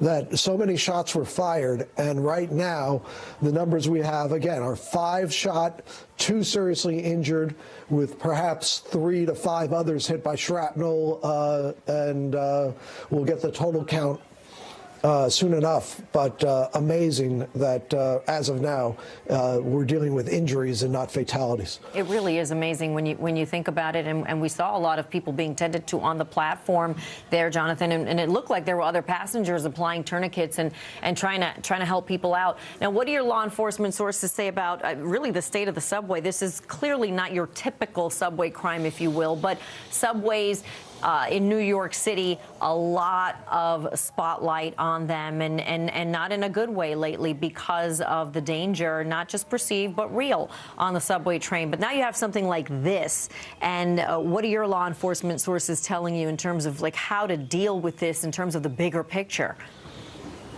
Well, in terms of the before today's incident, the bigger picture was this. During the pandemic, a lot of people were not riding the subways. So the fact that the population was coming back, we saw a dramatic spike in crime for a host of reasons, which, everything from those arguments about bail reform to, that people being let out of prison. That is the police argument. There are others who just say it's just pandemic related and it's a nationwide trend about the spike in crime. But if you look at pre-pandemic numbers, the spike in subway crime is up. It's not as huge a jump as it is because we had a pre-pandemic, then it went down because fewer people were riding the subways, and then it spiked again given that the population is back. So that's a subway crime issue.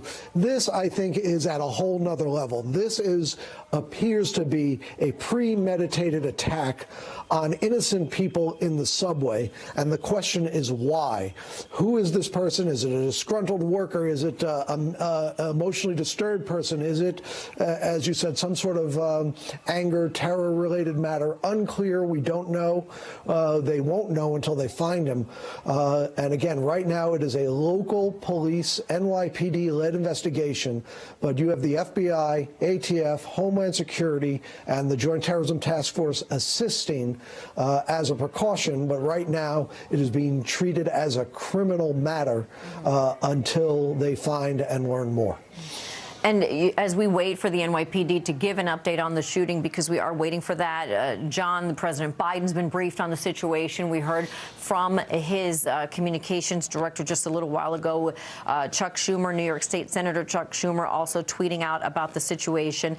The governor aware, presumably representatives from the governor's office there as well. This is something that, as the NYPD Counterterrorism Task Force is looking at this, and as you said, and we do want to reiterate, there's no indication right now. We just don't know what the motive was. We don't know if this was terror-related, but certainly they would be looking at whoever it is they have been keeping an eye on, if you will, right? I mean, do they have a go-to when it comes to looking to see if this was terror-related and who they look at specifically? And certainly they have databases. I think more importantly is the training that goes into this. I mean, for this type of response, they practice and they train and they go through drills and they have critical response teams that have specific training for this type of incident to go in there in case there is this active shooter situation. Of course, the shooting was over pretty quickly and the gunman fled, but the training that all of these departments and agencies go through for this type of incident, specifically on the trains, we've covered those drills in the past, that there is a method to how they go in and how they respond to chaotic scenes like this to ensure that they get people the help as quickly as they can and to secure the scene as quickly as they can and make things as safe as possible. But again, right now, it is shifting to an all-out manhunt for this suspect. And again, we are waiting on this press conference, which is supposed to happen soon, where police will brief us on what they know about A, the TikTok of the incident, and B, what they know about this gunman and what more they can share that the public, perhaps someone knows who he is or knows what he was up to, so that they can provide the tip that leads to his capture. Because that is the key right now, right, John? I mean, the bottom line is as we get into and find out the details of what happened, when, and why, the important thing right now and the priority is to catch this person who is still on the loose. And we're talking about somebody who let loose some sort of device, caused a smoke condition in the train before he started shooting at riders. So the priority is catching this person. Because if he did this, what's to say he's not going to do it again somewhere else? That is always the concern, right? Yes. So they've got to track him. It's priority one. Everybody, all the agencies working together, coordinating to follow every possible lead, going over the cell phones that the witnesses have provided in terms of videos, pictures, descriptions, anything, any evidence that was found at the scene that they're going to use to try to track back quickly to try to find this suspect and make an arrest. And we would assume and hope it certainly happens very, very quickly. We were talking to former NYPD Commissioner Bill Bratton just a while ago, and we talked about the events of December 2017 when somebody did detonate a pipe bomb near the bus terminal, the PA bus terminal, Port Authority in the subway station. But then back in 1994, Bill Bratton was in charge of the transit police in the early 90s, and he said they didn't have all of the intelligence in terms of technology at their disposal back then, and they certainly did catch this computer analyst who carried this rage onto the subway and was convicted of firebombing trains. So certainly the NYPD and law enforcement quite capable of working without all of the technology. But it is helpful, John, the cell phone video, this camera that was not operational. Anything helps at this point, I would imagine. Yeah, and look, the subways, as we know, whether it's an everyday criminal matter or whether it's been a target in the past, whether it's that emotionally disturbed man from '94 that you referred to. Look, we saw the Zazi subway terror plot. The subways, are the lifeline of the city, but they also at times are a target. And today, some innocent people commuting to work from Brooklyn into Manhattan on an N train were targeted by someone. Why, we don't know, whether this is just an act of madness, a criminal act, something else to be determined. But again, he's described as a 5'7" male black who was wearing some sort of uniform or orange vest, maybe had a mask. mask, carrying perhaps a bag, armed with a handgun and some sort of smoke canister. And while the train was pulling into that station, he began firing at innocent people commuting this morning. So that's really the most that we know at this time. We don't know motive, and we don't know where he is, and police are out looking for him desperately at this hour.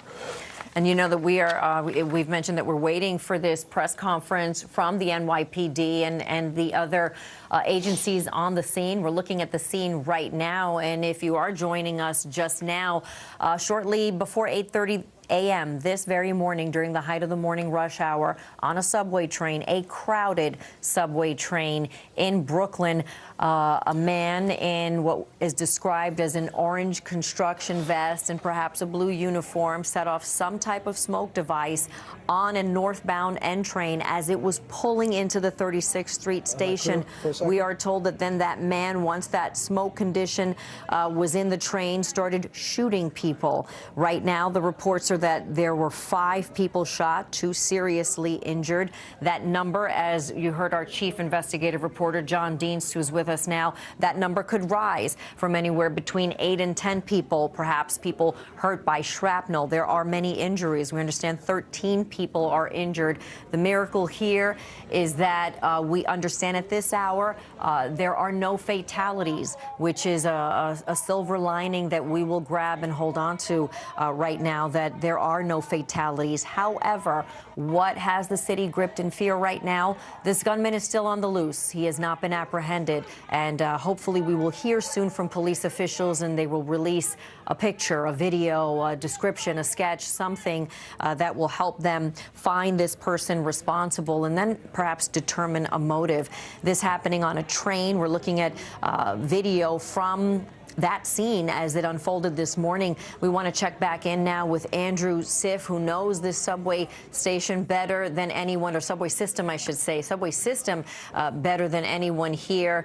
And Andrew Siff has been describing for us this subway scene and how, as this N train pulled into the station, this was a northbound train, this N train, the conductor on the train asked everyone to get off and get onto another train that had pulled in. And Andrew, if you are there and can hear me, you were talking about earlier how they train for this sort of situation where they want to get everyone, or as many people as possible, out of the way and to safety. Right. And isn't that the case? Right. And there are 2 things that we should factor in. Part of the training is that if there's a signal problem or a mechanical issue along the route and they know they're going to have to stop service, their goal is to get all the other trains into other stations so people aren't stuck on trains and they can exit a train at another station. So we already know, in what amounts to good news today, is the MTA saying that there were no trains stuck in between stations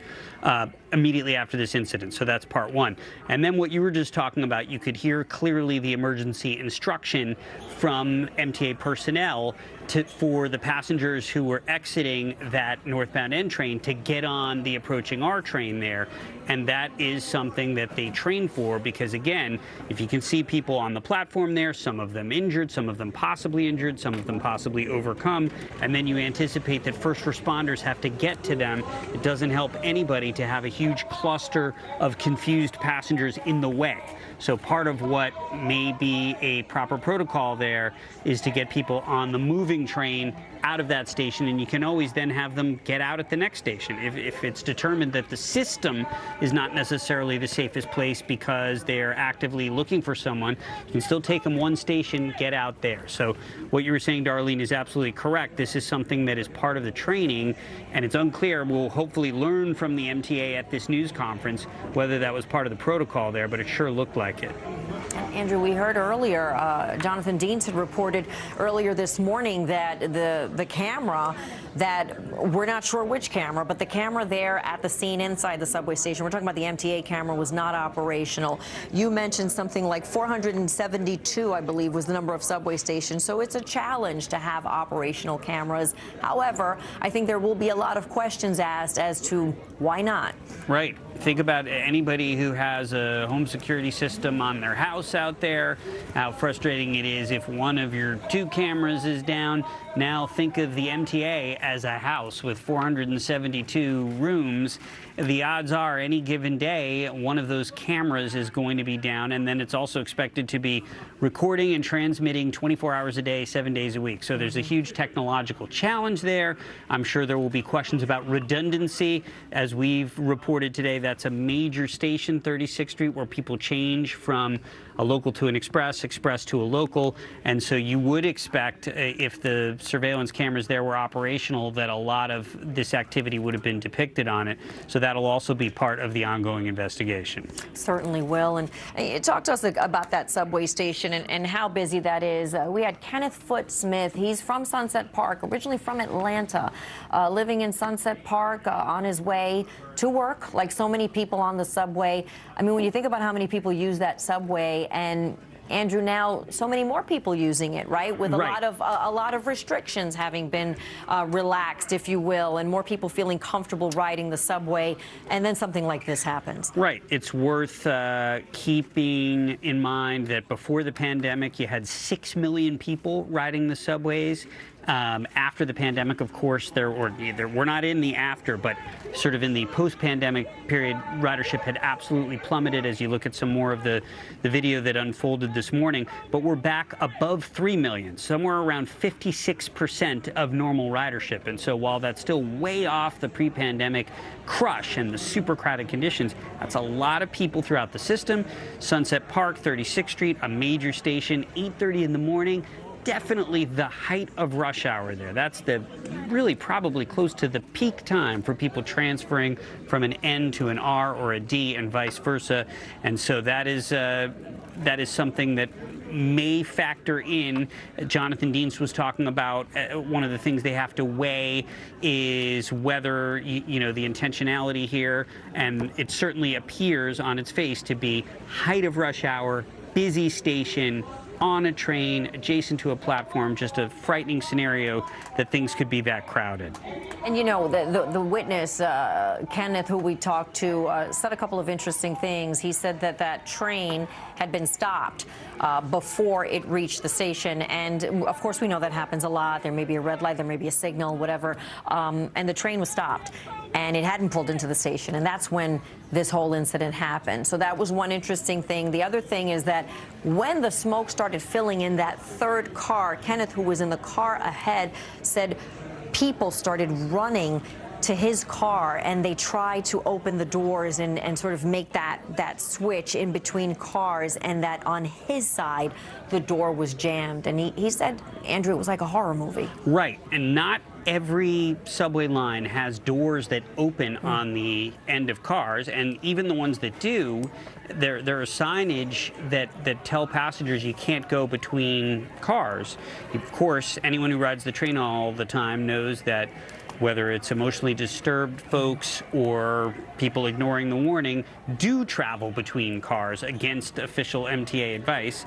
Separate and apart from that, we know that in the future, the MTA is going to experiment with what's known as open gangway, which models trains that are used in parts of Europe and all over the world, where you can walk up and down the train, and the advantage there is much easier to find a seat on a crowded train.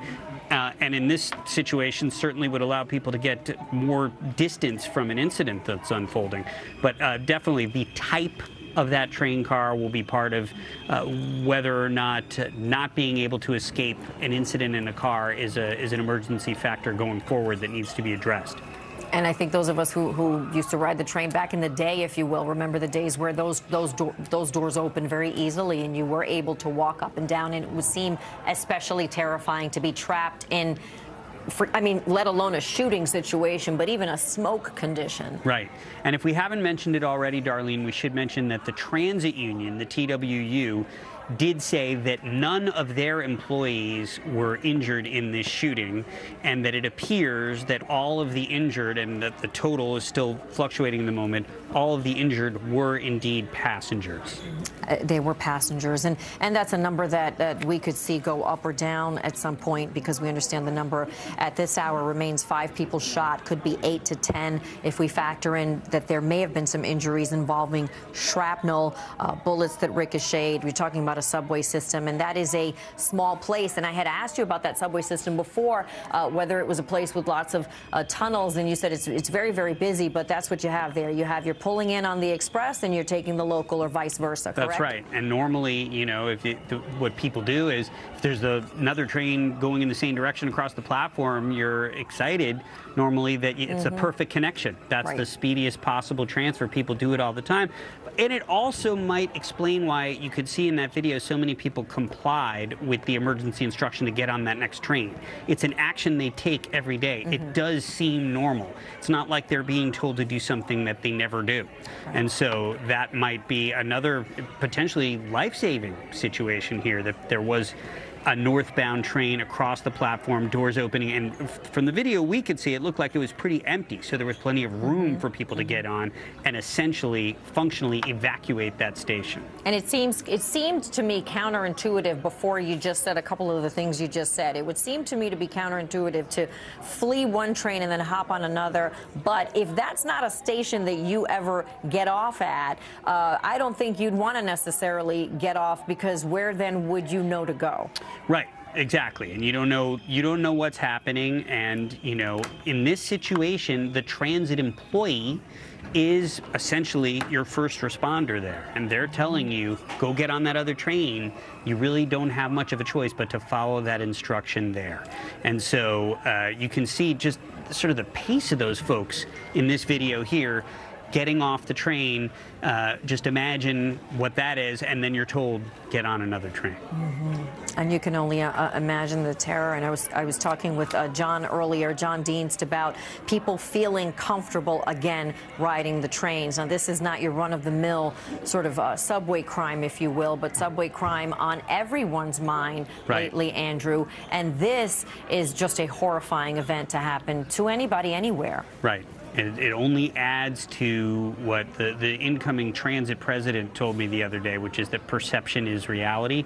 So it doesn't really matter that statistically, compared to the long sweep of history, it's still an incredibly safe system to travel in. When you see an incident like this, and you hear about other recent incidents, it's just hard to shake the idea that that there are risks. It certainly is. Andrew, thank you. You stand by if you can. We'll get back to you in a bit. Meanwhile, we want to check in with News 4's Romney Smith live at NYU Langone. And Romney, we understand some of the victims were taken there. Absolutely, but before I get into that, I want to tell you the latest information that happened. About 5 minutes ago, a police van pulled up and about 15 NYPD officers went inside NYU Langone, where you're absolutely right. There are multiple victims here. Also, something else that happened, 2 ambulances from Maimonides Emergency Services Medical Center also dropping off what we believe to be our patients, although I'm still working to confirm if they are directly related to that Brooklyn subway shooting. There is a heavy police presence in front of NYU Langone. Of course, right now, we do know at least 13 people are injured and 8 people are suffering from gunshot injuries that happened around 8:30 this morning. And there are multiple hospitals involved in helping these victims. That includes 8 victims here at NYU Langone. 5 of them have either gunshot or shrapnel wounds, and 3 are dealing with smoke inhalation issues. The other hospitals that are helping out include Methodist with at least 3 victims, Maimonides, and Kings County Hospital. Again, we're talking about 13 victims that we know of right now with a range of injuries. We are closely monitoring it to make sure that they are okay. And it took us a while to get here because of police and fire detours to make sure that all the roads were clear to make sure victims could get here safely and quickly. Now, video that we've been showing you all morning long of the aftermath shows people helping those victims, a few of them stumbling off of those subway cars and falling to the ground, passersby coming by, ripping off clothes, putting T-shirts as tourniquets, and crouching down to help them. We know that others called 911 asking for help. And so, again, this was really a joint effort, not only by people who are not medically trained, just other passerbys wanting to help their fellow mankind, and then also emergency responders, police, fire, and so on, all responding. These hospitals trained for these incidents. They are very well prepared, and it is taking a few hospitals to really try and help the multiple victims. These numbers have been changing. We've seen them growing slowly on Twitter. I have to reemphasize, at this point, no one has been pronounced dead. That is the silver lining, if we can call this at all anything good, is that all of the victims so far are survivors, although they have a range of injuries at this point. Again, we are working to learn more information. Stick with NBC News. I'm Romney Smith reporting live at NYU Langone. Back to you. We appreciate the reporting. Romney, thank you very much. As we look at a live picture from Chopper 4 over the scene in Sunset Park, we want to bring in my co-anchor, Michael Gargiulo. Michael. Darlene, thank you very much. We are now just past noon right now, 12:01, and the NYPD expected to give an update on the shooting. That's expected to come in any minute now. Once again, we do, as we see the podium there, awaiting officials' arrival to update. We want to go back to that video of the moment the train pulled into the station. The moment that we've seen now repeatedly. You'll see people running off. You'll see the smoke coming from that third car. We want to show you now exactly where this is happening. This is the 36th Street station. Remember, that's 4th Avenue, Sunset Park in Brooklyn, and you can see it there. And we talked about a confluence of lines that people use to go into Manhattan and other parts of Brooklyn. We also want to bring in Chief Investigative Reporter Jonathan Dietz. Jonathan's got new information now on this ongoing and still new investigation. Jonathan.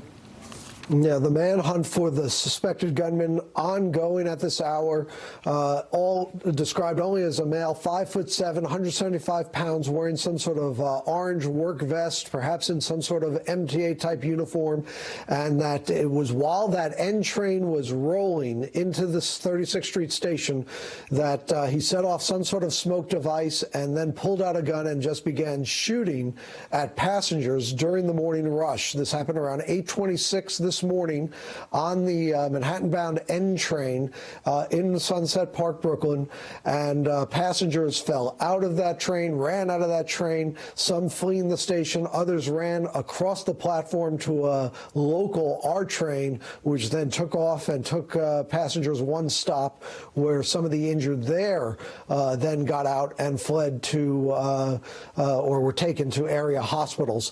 Again, the number of gunshot victims has been slowly climbing. There were 5 confirmed people shot, with 2 seriously injured much of the day. Now that police and fire have been able to canvass and visit people in the hospital, they now believe, as Romney reported a short time ago, it is now 8 people hit by gunfire or shrapnel, and we're told that number could even grow to 10, depending on what doctors and medical officials say, with about 15, 16 people injured in all, if you count smoke inhalation, people who fell and tripped as they were trying to flee the subway. So the manhunt continues. They are still trying to interview people who had cell phones and try to speak with area businesses to see if anyone captured a picture or video of the suspected shooter so that they can track him down. It appears he was armed with a handgun. We do not know how many shots were fired inside that train. There were some early reports, because of the smoke condition, that there may have been other devices left on the station and around the station. That is not the case. We're told from multiple law enforcement officials there are no additional devices other than the one smoke bomb type device that was used initially on the N train and the gun that was used by the suspect. He is now on the loose.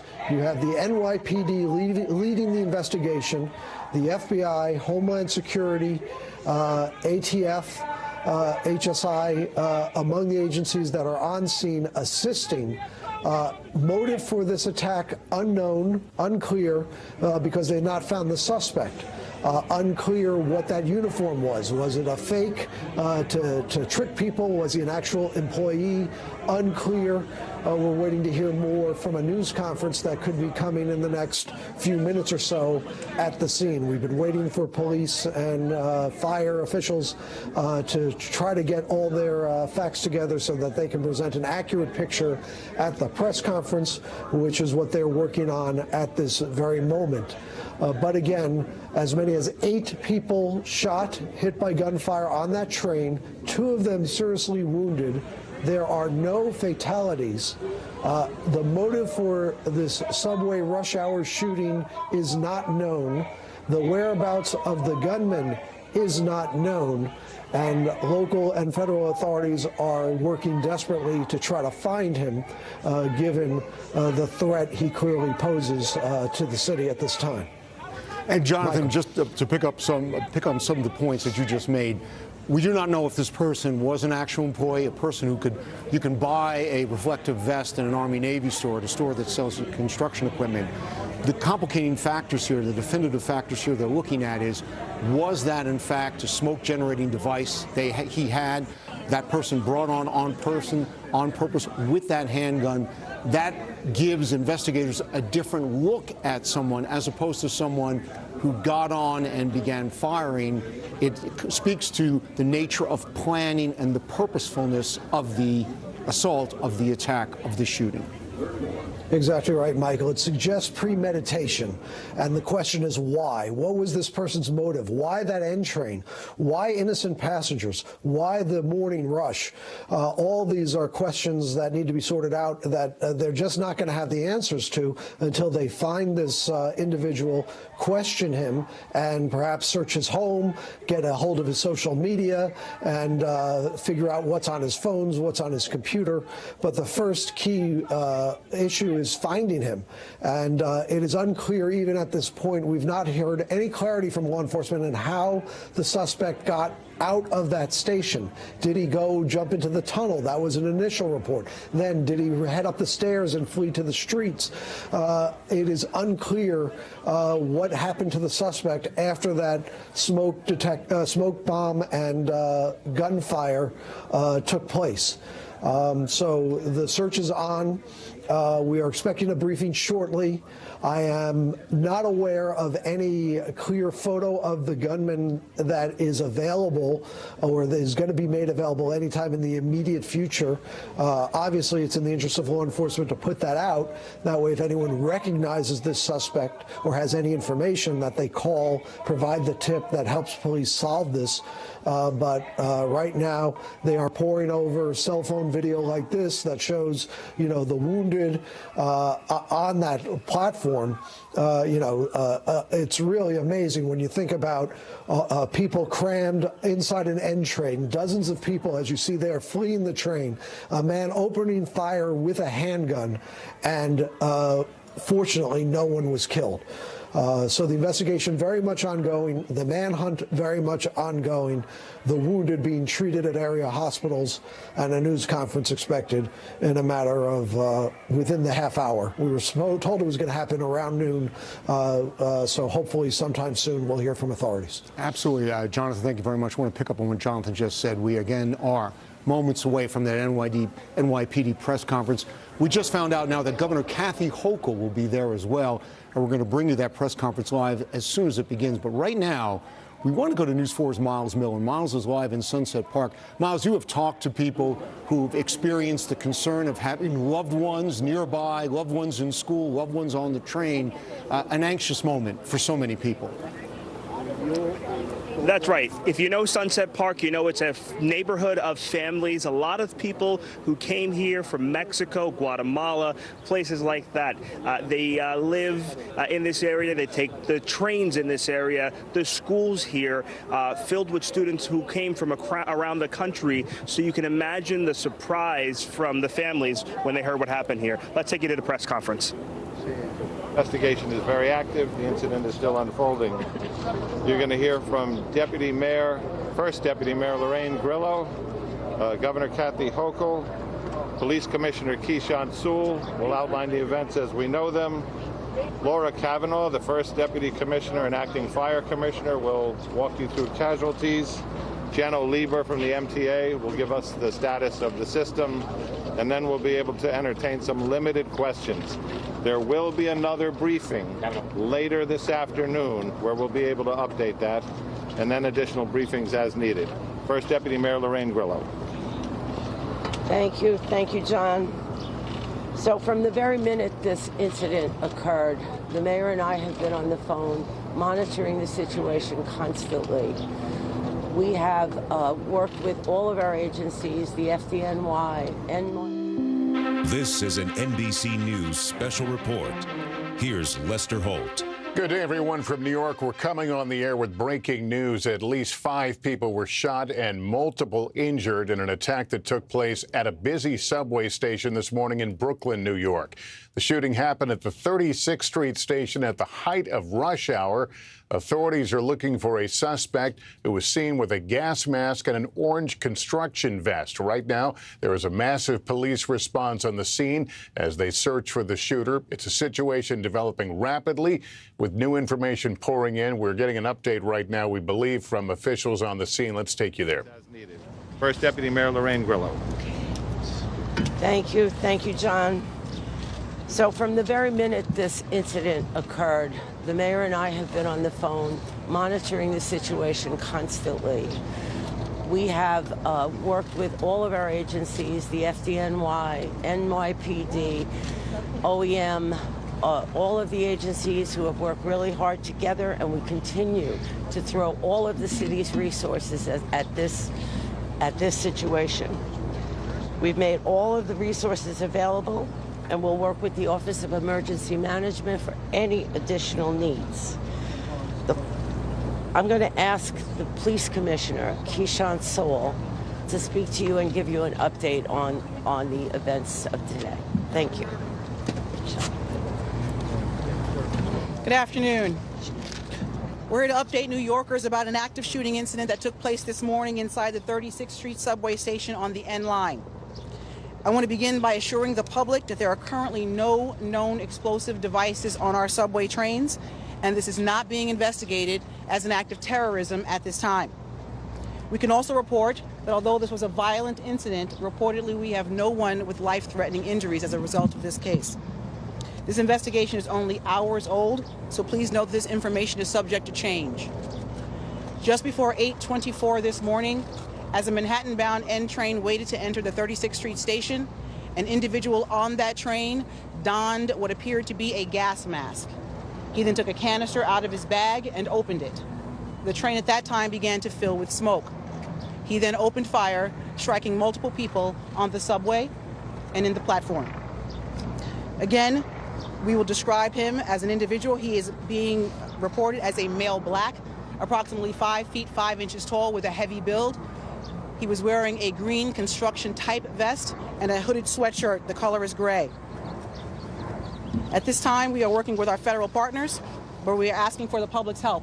Anyone with information, videos, or photographs, no matter how insignificant they think it may be, is encouraged to call Crime Stoppers at 800-577-TIPS. All calls are strictly confidential. I'd like to turn it over to the FDNY to give information about the victims. Oh, I'm sorry. I apologize. The governor would like to speak now. Governor Hochul, my apologies. That's right. Good afternoon. This morning, ordinary New Yorkers woke up in anticipation of a relatively normal day. They left their homes en route to school, en route to their jobs, and to a normal day, as I mentioned. That sense of tranquility and normalness was disrupted, brutally disrupted, by an individual so cold-hearted and depraved of heart that they had no caring about the individuals that they assaulted as they simply went about their daily lives. This individual is still on the loose. This person is dangerous. We're asking individuals to be very vigilant and alert. And you'll get more reports on specificity as the day goes on. So this is an active shooter situation right now in the city of New York. I just got off the phone with the mayor. He's recovering well. He is monitoring. He's actively engaged in this situation. I wanted to let him know that the people of the entire state of New York stand with the people of this city, this community, and we say no more. No more mass shootings.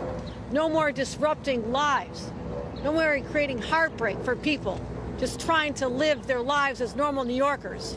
It has to end, and it ends now.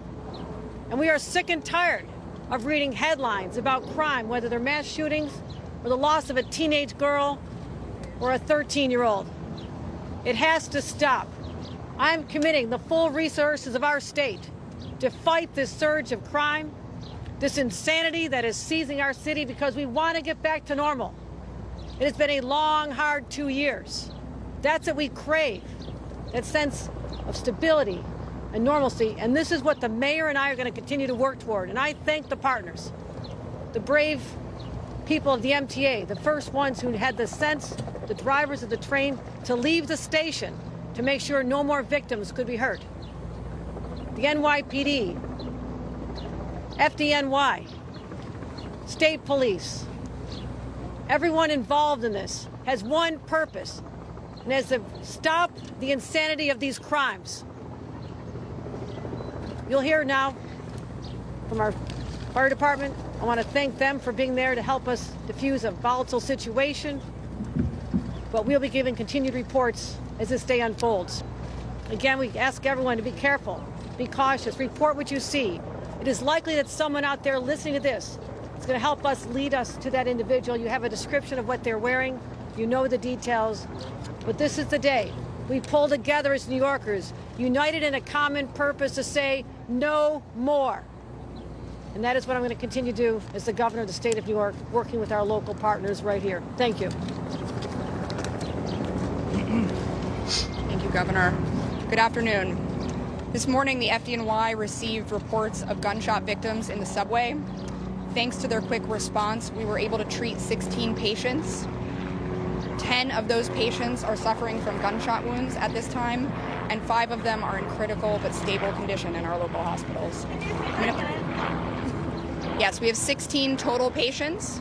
10 of them are suffering from gunshot wounds, and 5 of them are in critical but stable condition at this time. And I'm going to pass it over to the MTA for an update on our subways. Okay. First of all, we have to thank the NYPD and the FDNY and the whole team who've done so much to protect us and help immediately to recover from this situation. And I also need to acknowledge the MTA workers who had the foresight to immediately move a train that was on the platform, the R train, out of the station so it could carry people to safety. That was smart thinking. Right now, B service is suspended, W service is suspended. The D and the N and the R are running with suspensions and some shuttle buses. And folks should check the website for latest. Obviously, it's a disrupted day, but a lot of the system is in fact running. I just want to say one thing on a personal note, which is on 9/11, I stood on 4th Avenue and watched people, New Yorkers, come back from that tragedy. And I watched New Yorkers help each other and storekeepers walk out and give people water. That was the same thing we saw on the platform today. We saw New Yorkers in a difficult situation, an emergency, helping each other. That's the subway riders. That's who New Yorkers are. Every day they're showing people in the subway, which is our public space, that New Yorkers of all varieties can come together in small spaces and get along and create something bigger. That's what we remember in these emergencies, as well as the tragedy and the thought for the quick recovery of the victims, is New Yorkers are incredibly resilient, just as they are in every emergency, and we thank them for what they've done, and we thank the governor and the mayor for their leadership in all of our recovery from COVID and from every one of these challenges.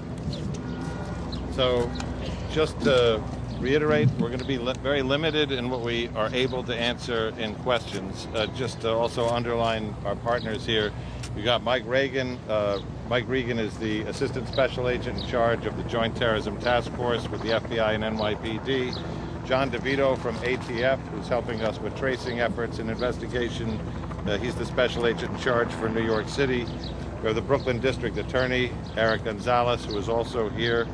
And, of course, Chief Ken Corey, Chief of Department, and First Deputy Commissioner Ed Caban.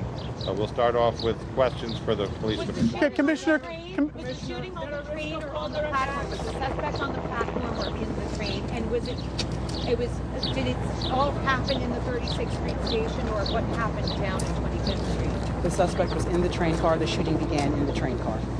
Commissioner, can you give us some more detail exactly what happened in the car? Did the suspect say anything? What type of weapon did he have? And what was going on inside the car as this all happened? So, as I stated before, we're only able to get limited information because it's under investigation. As the train was pulling into the station, the subject put on a gas mask. He then opened a canister that was in his bag, and then the car filled with smoke. After that, he began shooting. Commissioner, does this appear to be random? Hang on. One time, guys, one time. Hang on. Commissioner, does this appear to be random? Any idea why this individual did this and did this here? We do not know the motive at this time, but we're not ruling anything out. The injuries that are not gunshots, are they shrapnel wounds? What are the other injuries that were not gunshots? We want the fire department. There are a variety of other injuries, from smoke inhalation to shrapnel to panic from the incident. When you say shrapnel, what would the shrapnel come from? It could be from anything. It's still under investigation at this time, so it could be a grazing from a bullet. It could be from the panic after following the incident. Not from an explosive device? Not at this time. Any idea of the suspect where they go to the train tracks? You stay there, you can play events and work. Any idea of whereabouts? That's subject to investigation. We're endeavoring to determine that right now. Okay, Josh. Why were the trains Commissioner, why do you connect this more to the litany of gun violence and not terrorism at this stage? Why rule out terrorism? I'm not ruling out anything. We're determining what that motive is, and we'll find that out as the investigation continues. The victims tend to one particular ethnic group? No, sir. The victims have a variety. Is anything else recovered down there? Hang on. We got time for about two more. Why were the trains not shut down immediately? And if they were, could it have been easier to catch the suspect? That's not the case. How were the other 5 injured? I'm sorry, I didn't hear you. Were the cameras working in the subway station? That's under investigation as we speak. Do you suspect this is an MTA worker, given that they were wearing a construction vest? We have not Not a city worker or something? We have not identified the subject. He was wearing a green type construction Governor vest. Hochul, do you want to comment on the arrest of your Lieutenant Governor Brian Benjamin? Did he speak to you this morning? Were you aware, and will you continue to campaign with him? I'll be happy to report on that later today. We'll have a statement out there. I've not had a chance to speak to him. I was doing media interviews this morning, but this is not the place, but I will be addressing it very shortly. Let's focus on the fact that there are people in a hospital right now fighting for their lives. Those are the people we're thinking about and praying for at this moment. All right, thank you very much. Now listen, we're going to get... Hang on a second.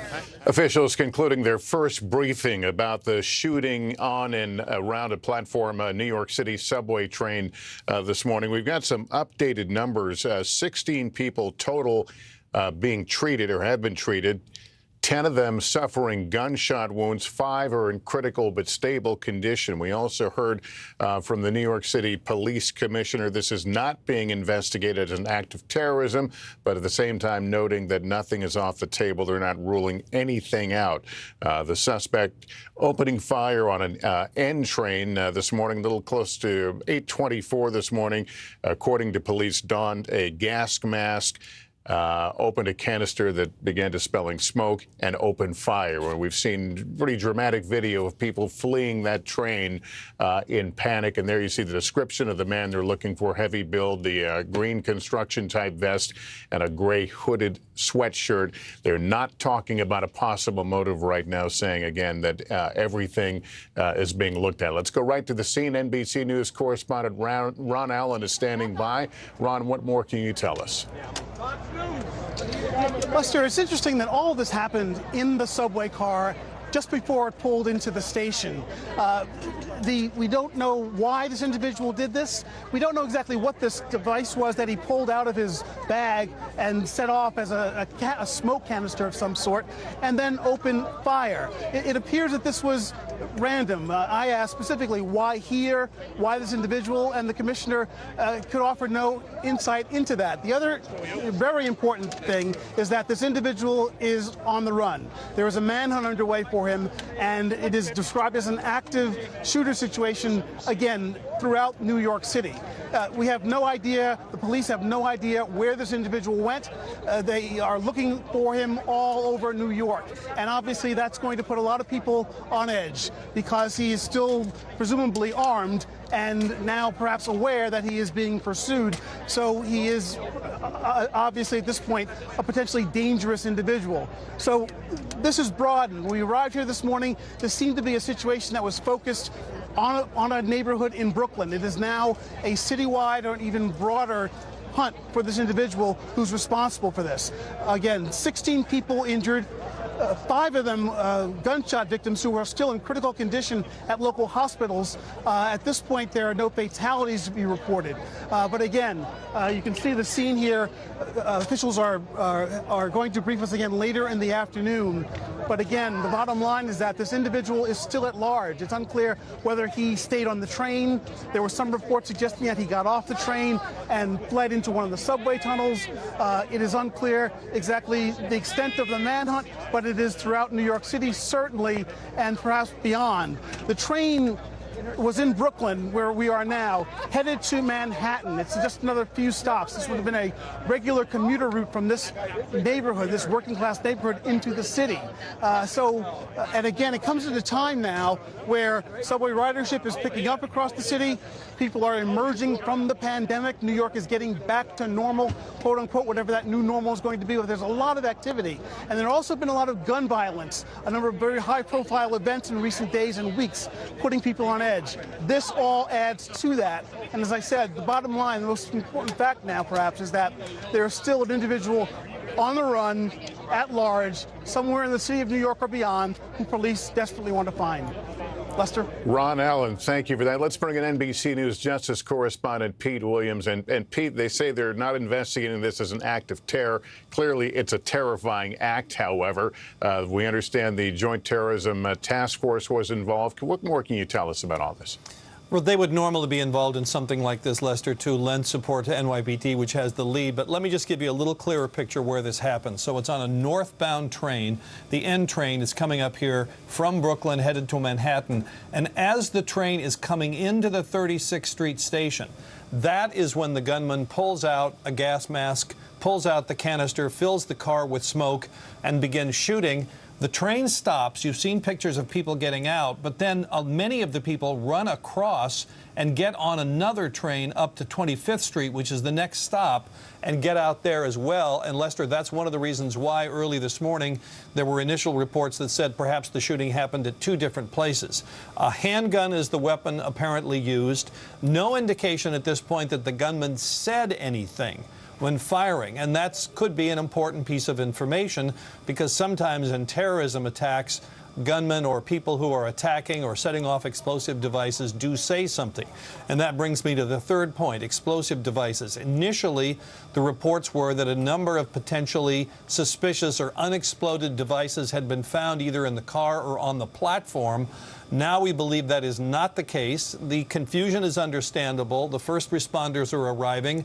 Their mission is to treat the wounded, and they see suspicious devices and report that. But we're told now there were no explosive devices set off. There were none found in the area of the 36th Street station, so that appears to be something that has since washed out. And Lester, I just think it's important to emphasize the point that Ron made. Even though this person opened fire in a relatively crowded subway car, no one apparently has suffered a fatal wound. The police commissioner says the critical but stable is the nature of the injuries, and none of them with life-threatening injuries. So that is probably nothing short of a miracle, Esther. Pete Williams, thank you for that, Pete. Dermot Shea is the former New York City Police Commissioner. Mr. Shea, it's good to see you. Thank you for joining us. No police department of this country has the capabilities that the NYPD does, and experience certainly with terror incidents. Where do they start? What is this investigation likely going to look like to find this person? And Lester, it's a full court press, and it has been from the moment it happened. They'll start at the scene. There's an awful lot of work going on with NYPD members, and you saw some of the partners mentioned there: prosecutors, federal agencies, ATF, FBI, and others, and clearly the NYPD and the JTTF as a part of that. There is an awful lot of work to do. What you heard in that press conference here was there's 2 simultaneous things going on. There's an investigation that's going on to try to backtrack, and simultaneously there's a heightened alert across the city to try to identify and apprehend this person as quickly as possible. There were limited answers given in that, and that's to be expected at a scene of this size. But the question remains on everyone's mind at this time: why? And that motive will be critical. We know that crimes that happen above ground are often solved by video surveillance. Can you tell us what you know about the status of video surveillance on the subways and how helpful that might be? And that takes many forms, Lester. It's three different things here going on. It's the infrastructure that the MTA provides, and they've been a great partner over the years in terms of putting cameras into the transit system. It's people that may have had a phone out or taken a picture or a video. We want to hear from them as well. And then the detectives will be backtracking and going forward simultaneously. Where did this individual go after the act was committed? And where did he come from prior, to try to go two different directions? So the video is one component of it. We haven't heard as much spoken about the physical evidence. So the crime scene unit will be poring over this scene with meticulous care. Any item that was left that could potentially, number one, lead to a conviction, and number two, lead us to the perpetrator. Dermot Shea, good to have you on. Thanks for sharing your analysis and expertise with us. That concludes our coverage for now. We'll have much more tonight on NBC Nightly News. For now, I'm Lester Holt, NBC News, New York. Good day, everyone.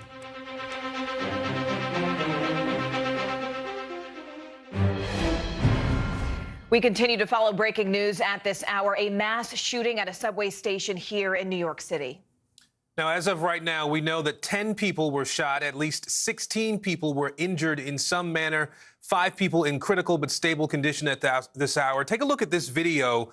This shows the moment the train pulled into the station there in Brooklyn in the Sunset Park area. You can see people running out of the subway car that was filled with smoke at that point. NYPD Commissioner Keishant Sewell says that someone set off a smoke bomb inside that train car and then started opening fire. Now, the suspect was wearing a gas mask and a green construction vest. Now, there is an active manhunt for that suspect right now, and NBC News correspondent Vaughn Hilliard joins us with the latest. Vaughn, what more do we know? I mean, we heard the reports that the suspect is around 5'7", heavy build, likely actually had an orange construction vest. Can you help us understand more about what police are looking for in the midst of this active manhunt? We know that this individual is still on the loose here, and I think it's important when we have this conversation to put in perspective that we're talking about Brooklyn here. We're talking about an interconnected borough system in which this particular subway stop is just about 5 miles from lower Manhattan, from Wall Street. But you just go 2 miles north, and you're talking about the Barclays Center, where the Brooklyn Nets play here. This is a situation that is involving more than this neighborhood, which is residential, business, a major residential area. You are talking about an expanded NYPD presence in greater New York City here. And that is because this individual clearly had intent to hurt individuals here on this subway train just at about 8:30 this morning. We know from that video that you were watching that this was a moving train that was entering that subway station in Brooklyn when this individual, authorities say, was donning a gas mask, opened up a canister which disposed of smoke. And you saw that in the video, began billowing out of the train once the subway was actually able to pull into that station. But that is while the train was still moving when that individual, this alleged gunman, opened fire, shooting at least 10 individuals, 5 who remain in serious condition. And you saw there those individuals, as soon as that subway vehicle pulled into the station, began to hobble out. Several of them staggered slowly out before they made their way onto the platform. You hear over the intercom in which an individual with New York subway system was urging everybody to get back onto the subway trains in order to clear that platform.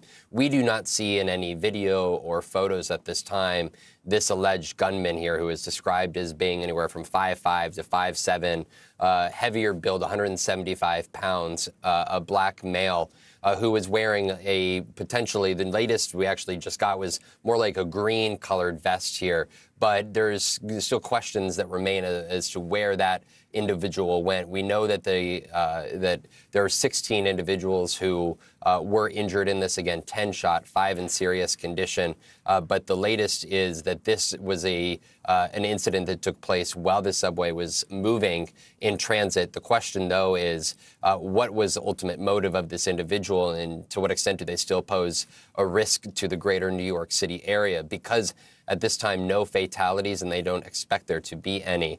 But again, this was an individual that opened fire, and clearly from the difficult video that watched individuals that sustained gunshot wounds in significant bleeding as they laid there on that platform at that subway station. You know, Vaughn, of course, this is such a rapidly moving, fluid situation. So many questions still, as you mentioned, about that alleged gunman, orange vest, green vest, questions still outstanding, especially given that he's not captured, as we know, as yet in a lot of those videos. But I'm glad that you touched upon the motive, Vaughn, because, you know, for a lot of New Yorkers, we rely on the subway as a main form of transportation. And the timing of this is curious, right? This happened at 8:30. The preparation of this is curious, given that he had a gas mask. I understand that Pete Williams was just reporting a moment in our special report that he didn't say anything. Do we have any other just morsels of information about the alleged gunman's behavior inside that northbound N train? No, quietness, and I think that's where I'm sure the authorities are having this conversation, the questions that we have. When you see that video that you're watching there of these individuals stagger out, there's several individuals that are clearly running, but also there's confusion. There's a lot of looking around. You also watched in another video that we have now been taking a look at in the subway, the car that was next to the one that filled with smoke in which the shooting took place. A lot of confusion. And again, that's where it hits at that motive and what was the purpose, what was the agenda of this individual. There was no apparent additional gunshots that went off at the platform upon the train pulling into that station. And now we are about 4 hours since that shooting, Morgan, and still from authorities, they clearly have suggested or not suggested that they know where this individual is and have not provided any further leads for the public. 4 hours and still so many questions, so much confusion and so much heartbreak. Vaughn Hilliard, thank you so much. Thanks. NBC News correspondent Ron Allen is at the scene for us right now where he's been gathering some information. Ron, first, help us understand exactly where you are and then set the scene for us. What's going on now a few hours since this incident happened? I'm not far from the subway stop. We're in a very working class neighborhood of Brooklyn, not far from Manhattan. The train was what might be thought of as a commuter train, perhaps where people were going into the city at that hour of the morning, around 8:30 in the morning.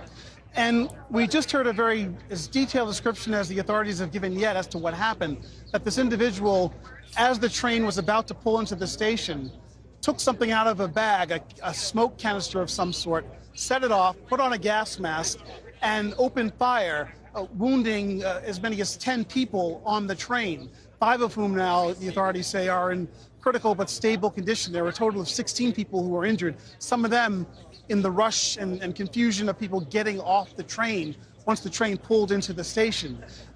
Now the gunman is still at large. It's unclear where he is anywhere in New York City or beyond. We're now several hours past this.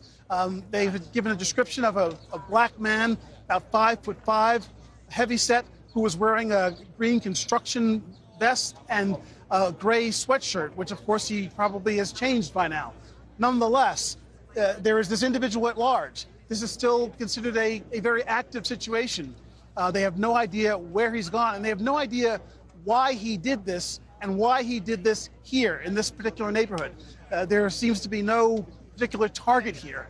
But again, authorities really wouldn't openly speculate about that or say what their thinking is about motive or about why this happened here. But it sounds, based on what they were saying so far, is that this may have been a random moment where this individual decided that this is where he was going to carry out this particular attack.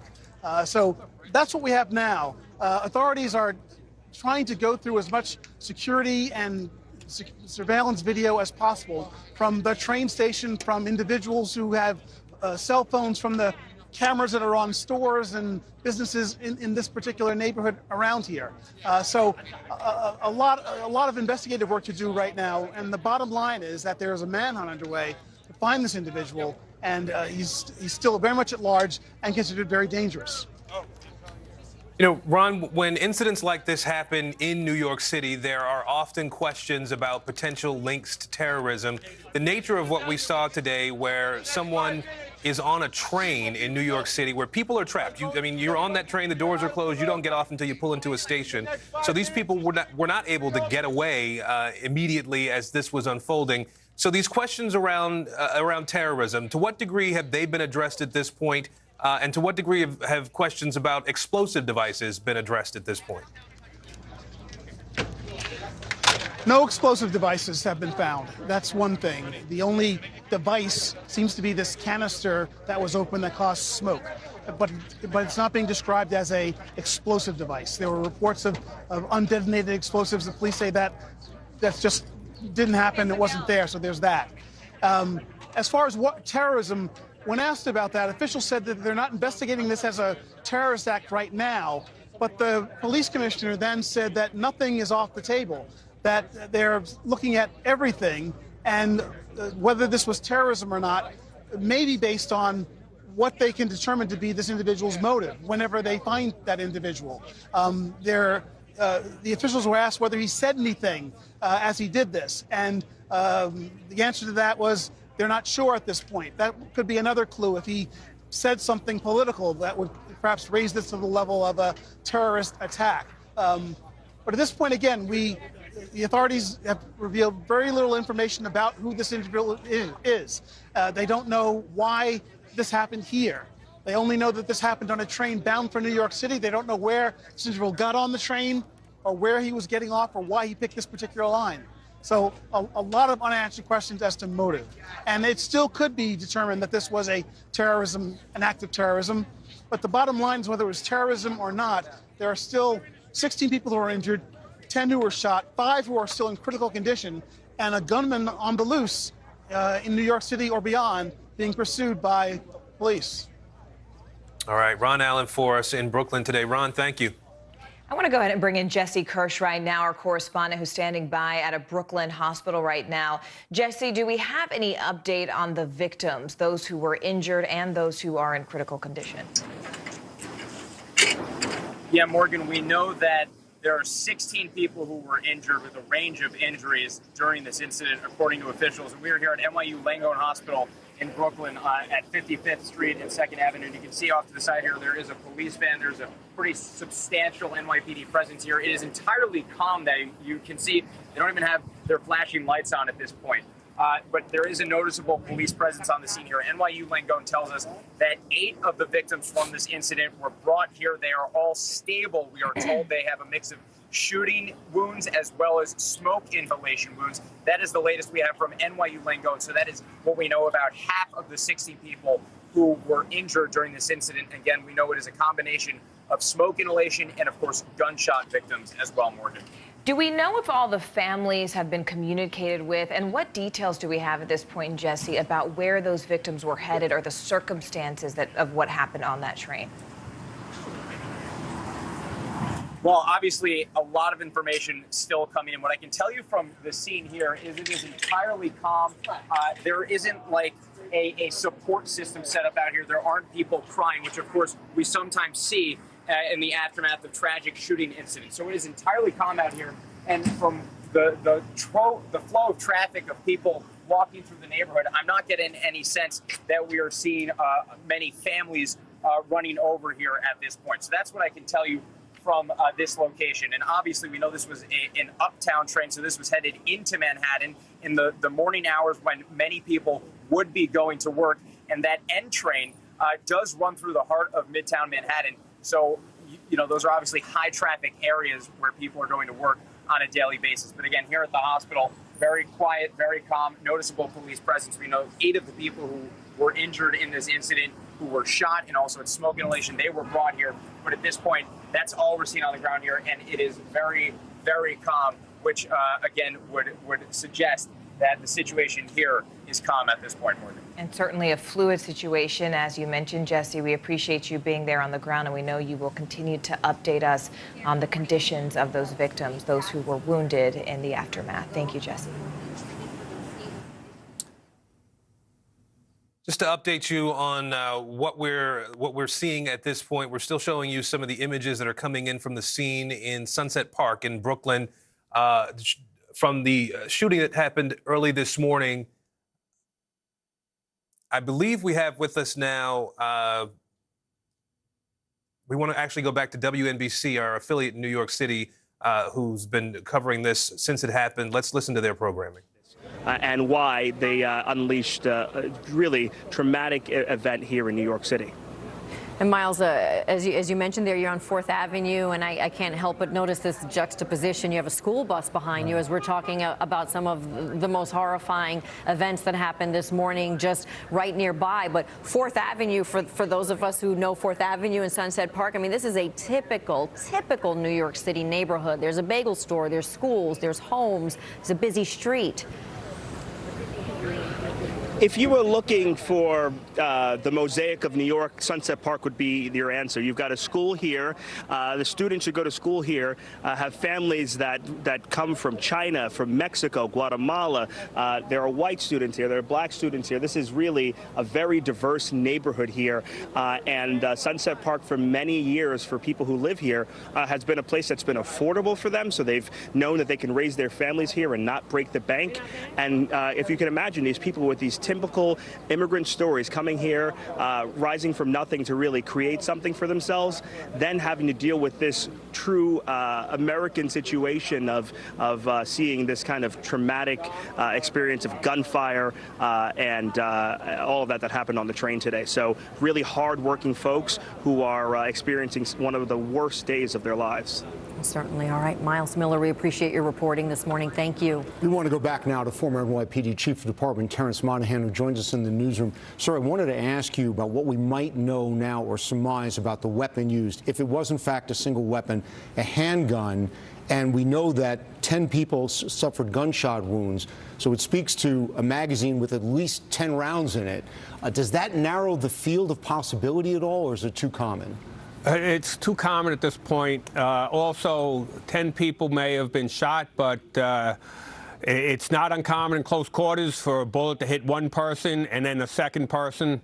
So the amount of shots being fired, well, that'll have to be determined by the ballistics that's recovered on the scene, which the crime scene, I'm sure right now, is counting the amount of rounds that were fired. You know, a 9mm Glock, very common gun. The idea of being able to trace it just by the size of the ammo really isn't going to help too much. It's going to really depend on witnesses, people calling, video, and whatever forensics or other stuff is recovered within that subway train. Just one quick point, when they use the word shrapnel a lot, in a military term, shrapnel can be something that comes from a device itself. But they were explaining here, shrapnel in this case could be a chip from a seat. It could be from anything on the train itself, not necessarily from a device itself. Exactly. So a round could have hit the seat, shattering the seat, and a couple of pieces of that seat could have went and struck individuals. So it's a wound that needs to be treated, so that would be considered a shrapnel wound as opposed to a straight bullet wound. And Chief, talk about the investigative skills of the NYPD. Certainly a huge task, but I can't help but go back to what you were saying earlier this morning about this just being, I think, the worst fear for a lot of the officials in the NYPD. But these are the types of things the department prepares for. Is that not true? Absolutely. You know, quick response, which you saw, a massive response out there to make sure that we can get people out safely, get them to the hospital, interview everyone involved. The investigators here will leave no stone unturned.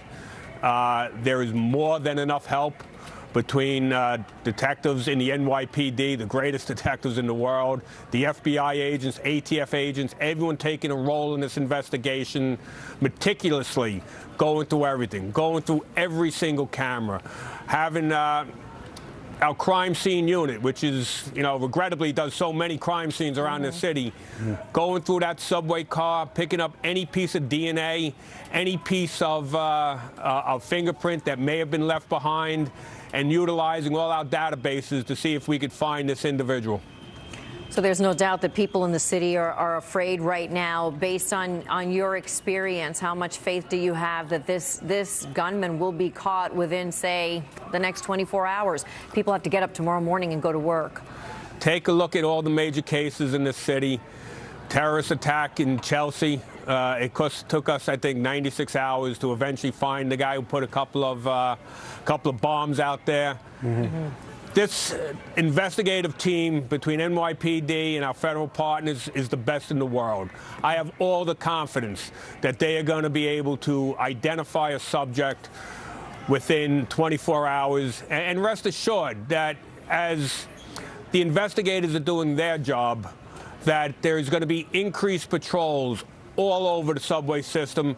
The counterterrorism unit is most likely deploying throughout the city right now to give people that sense of safety, that they're going to see cops all over the place.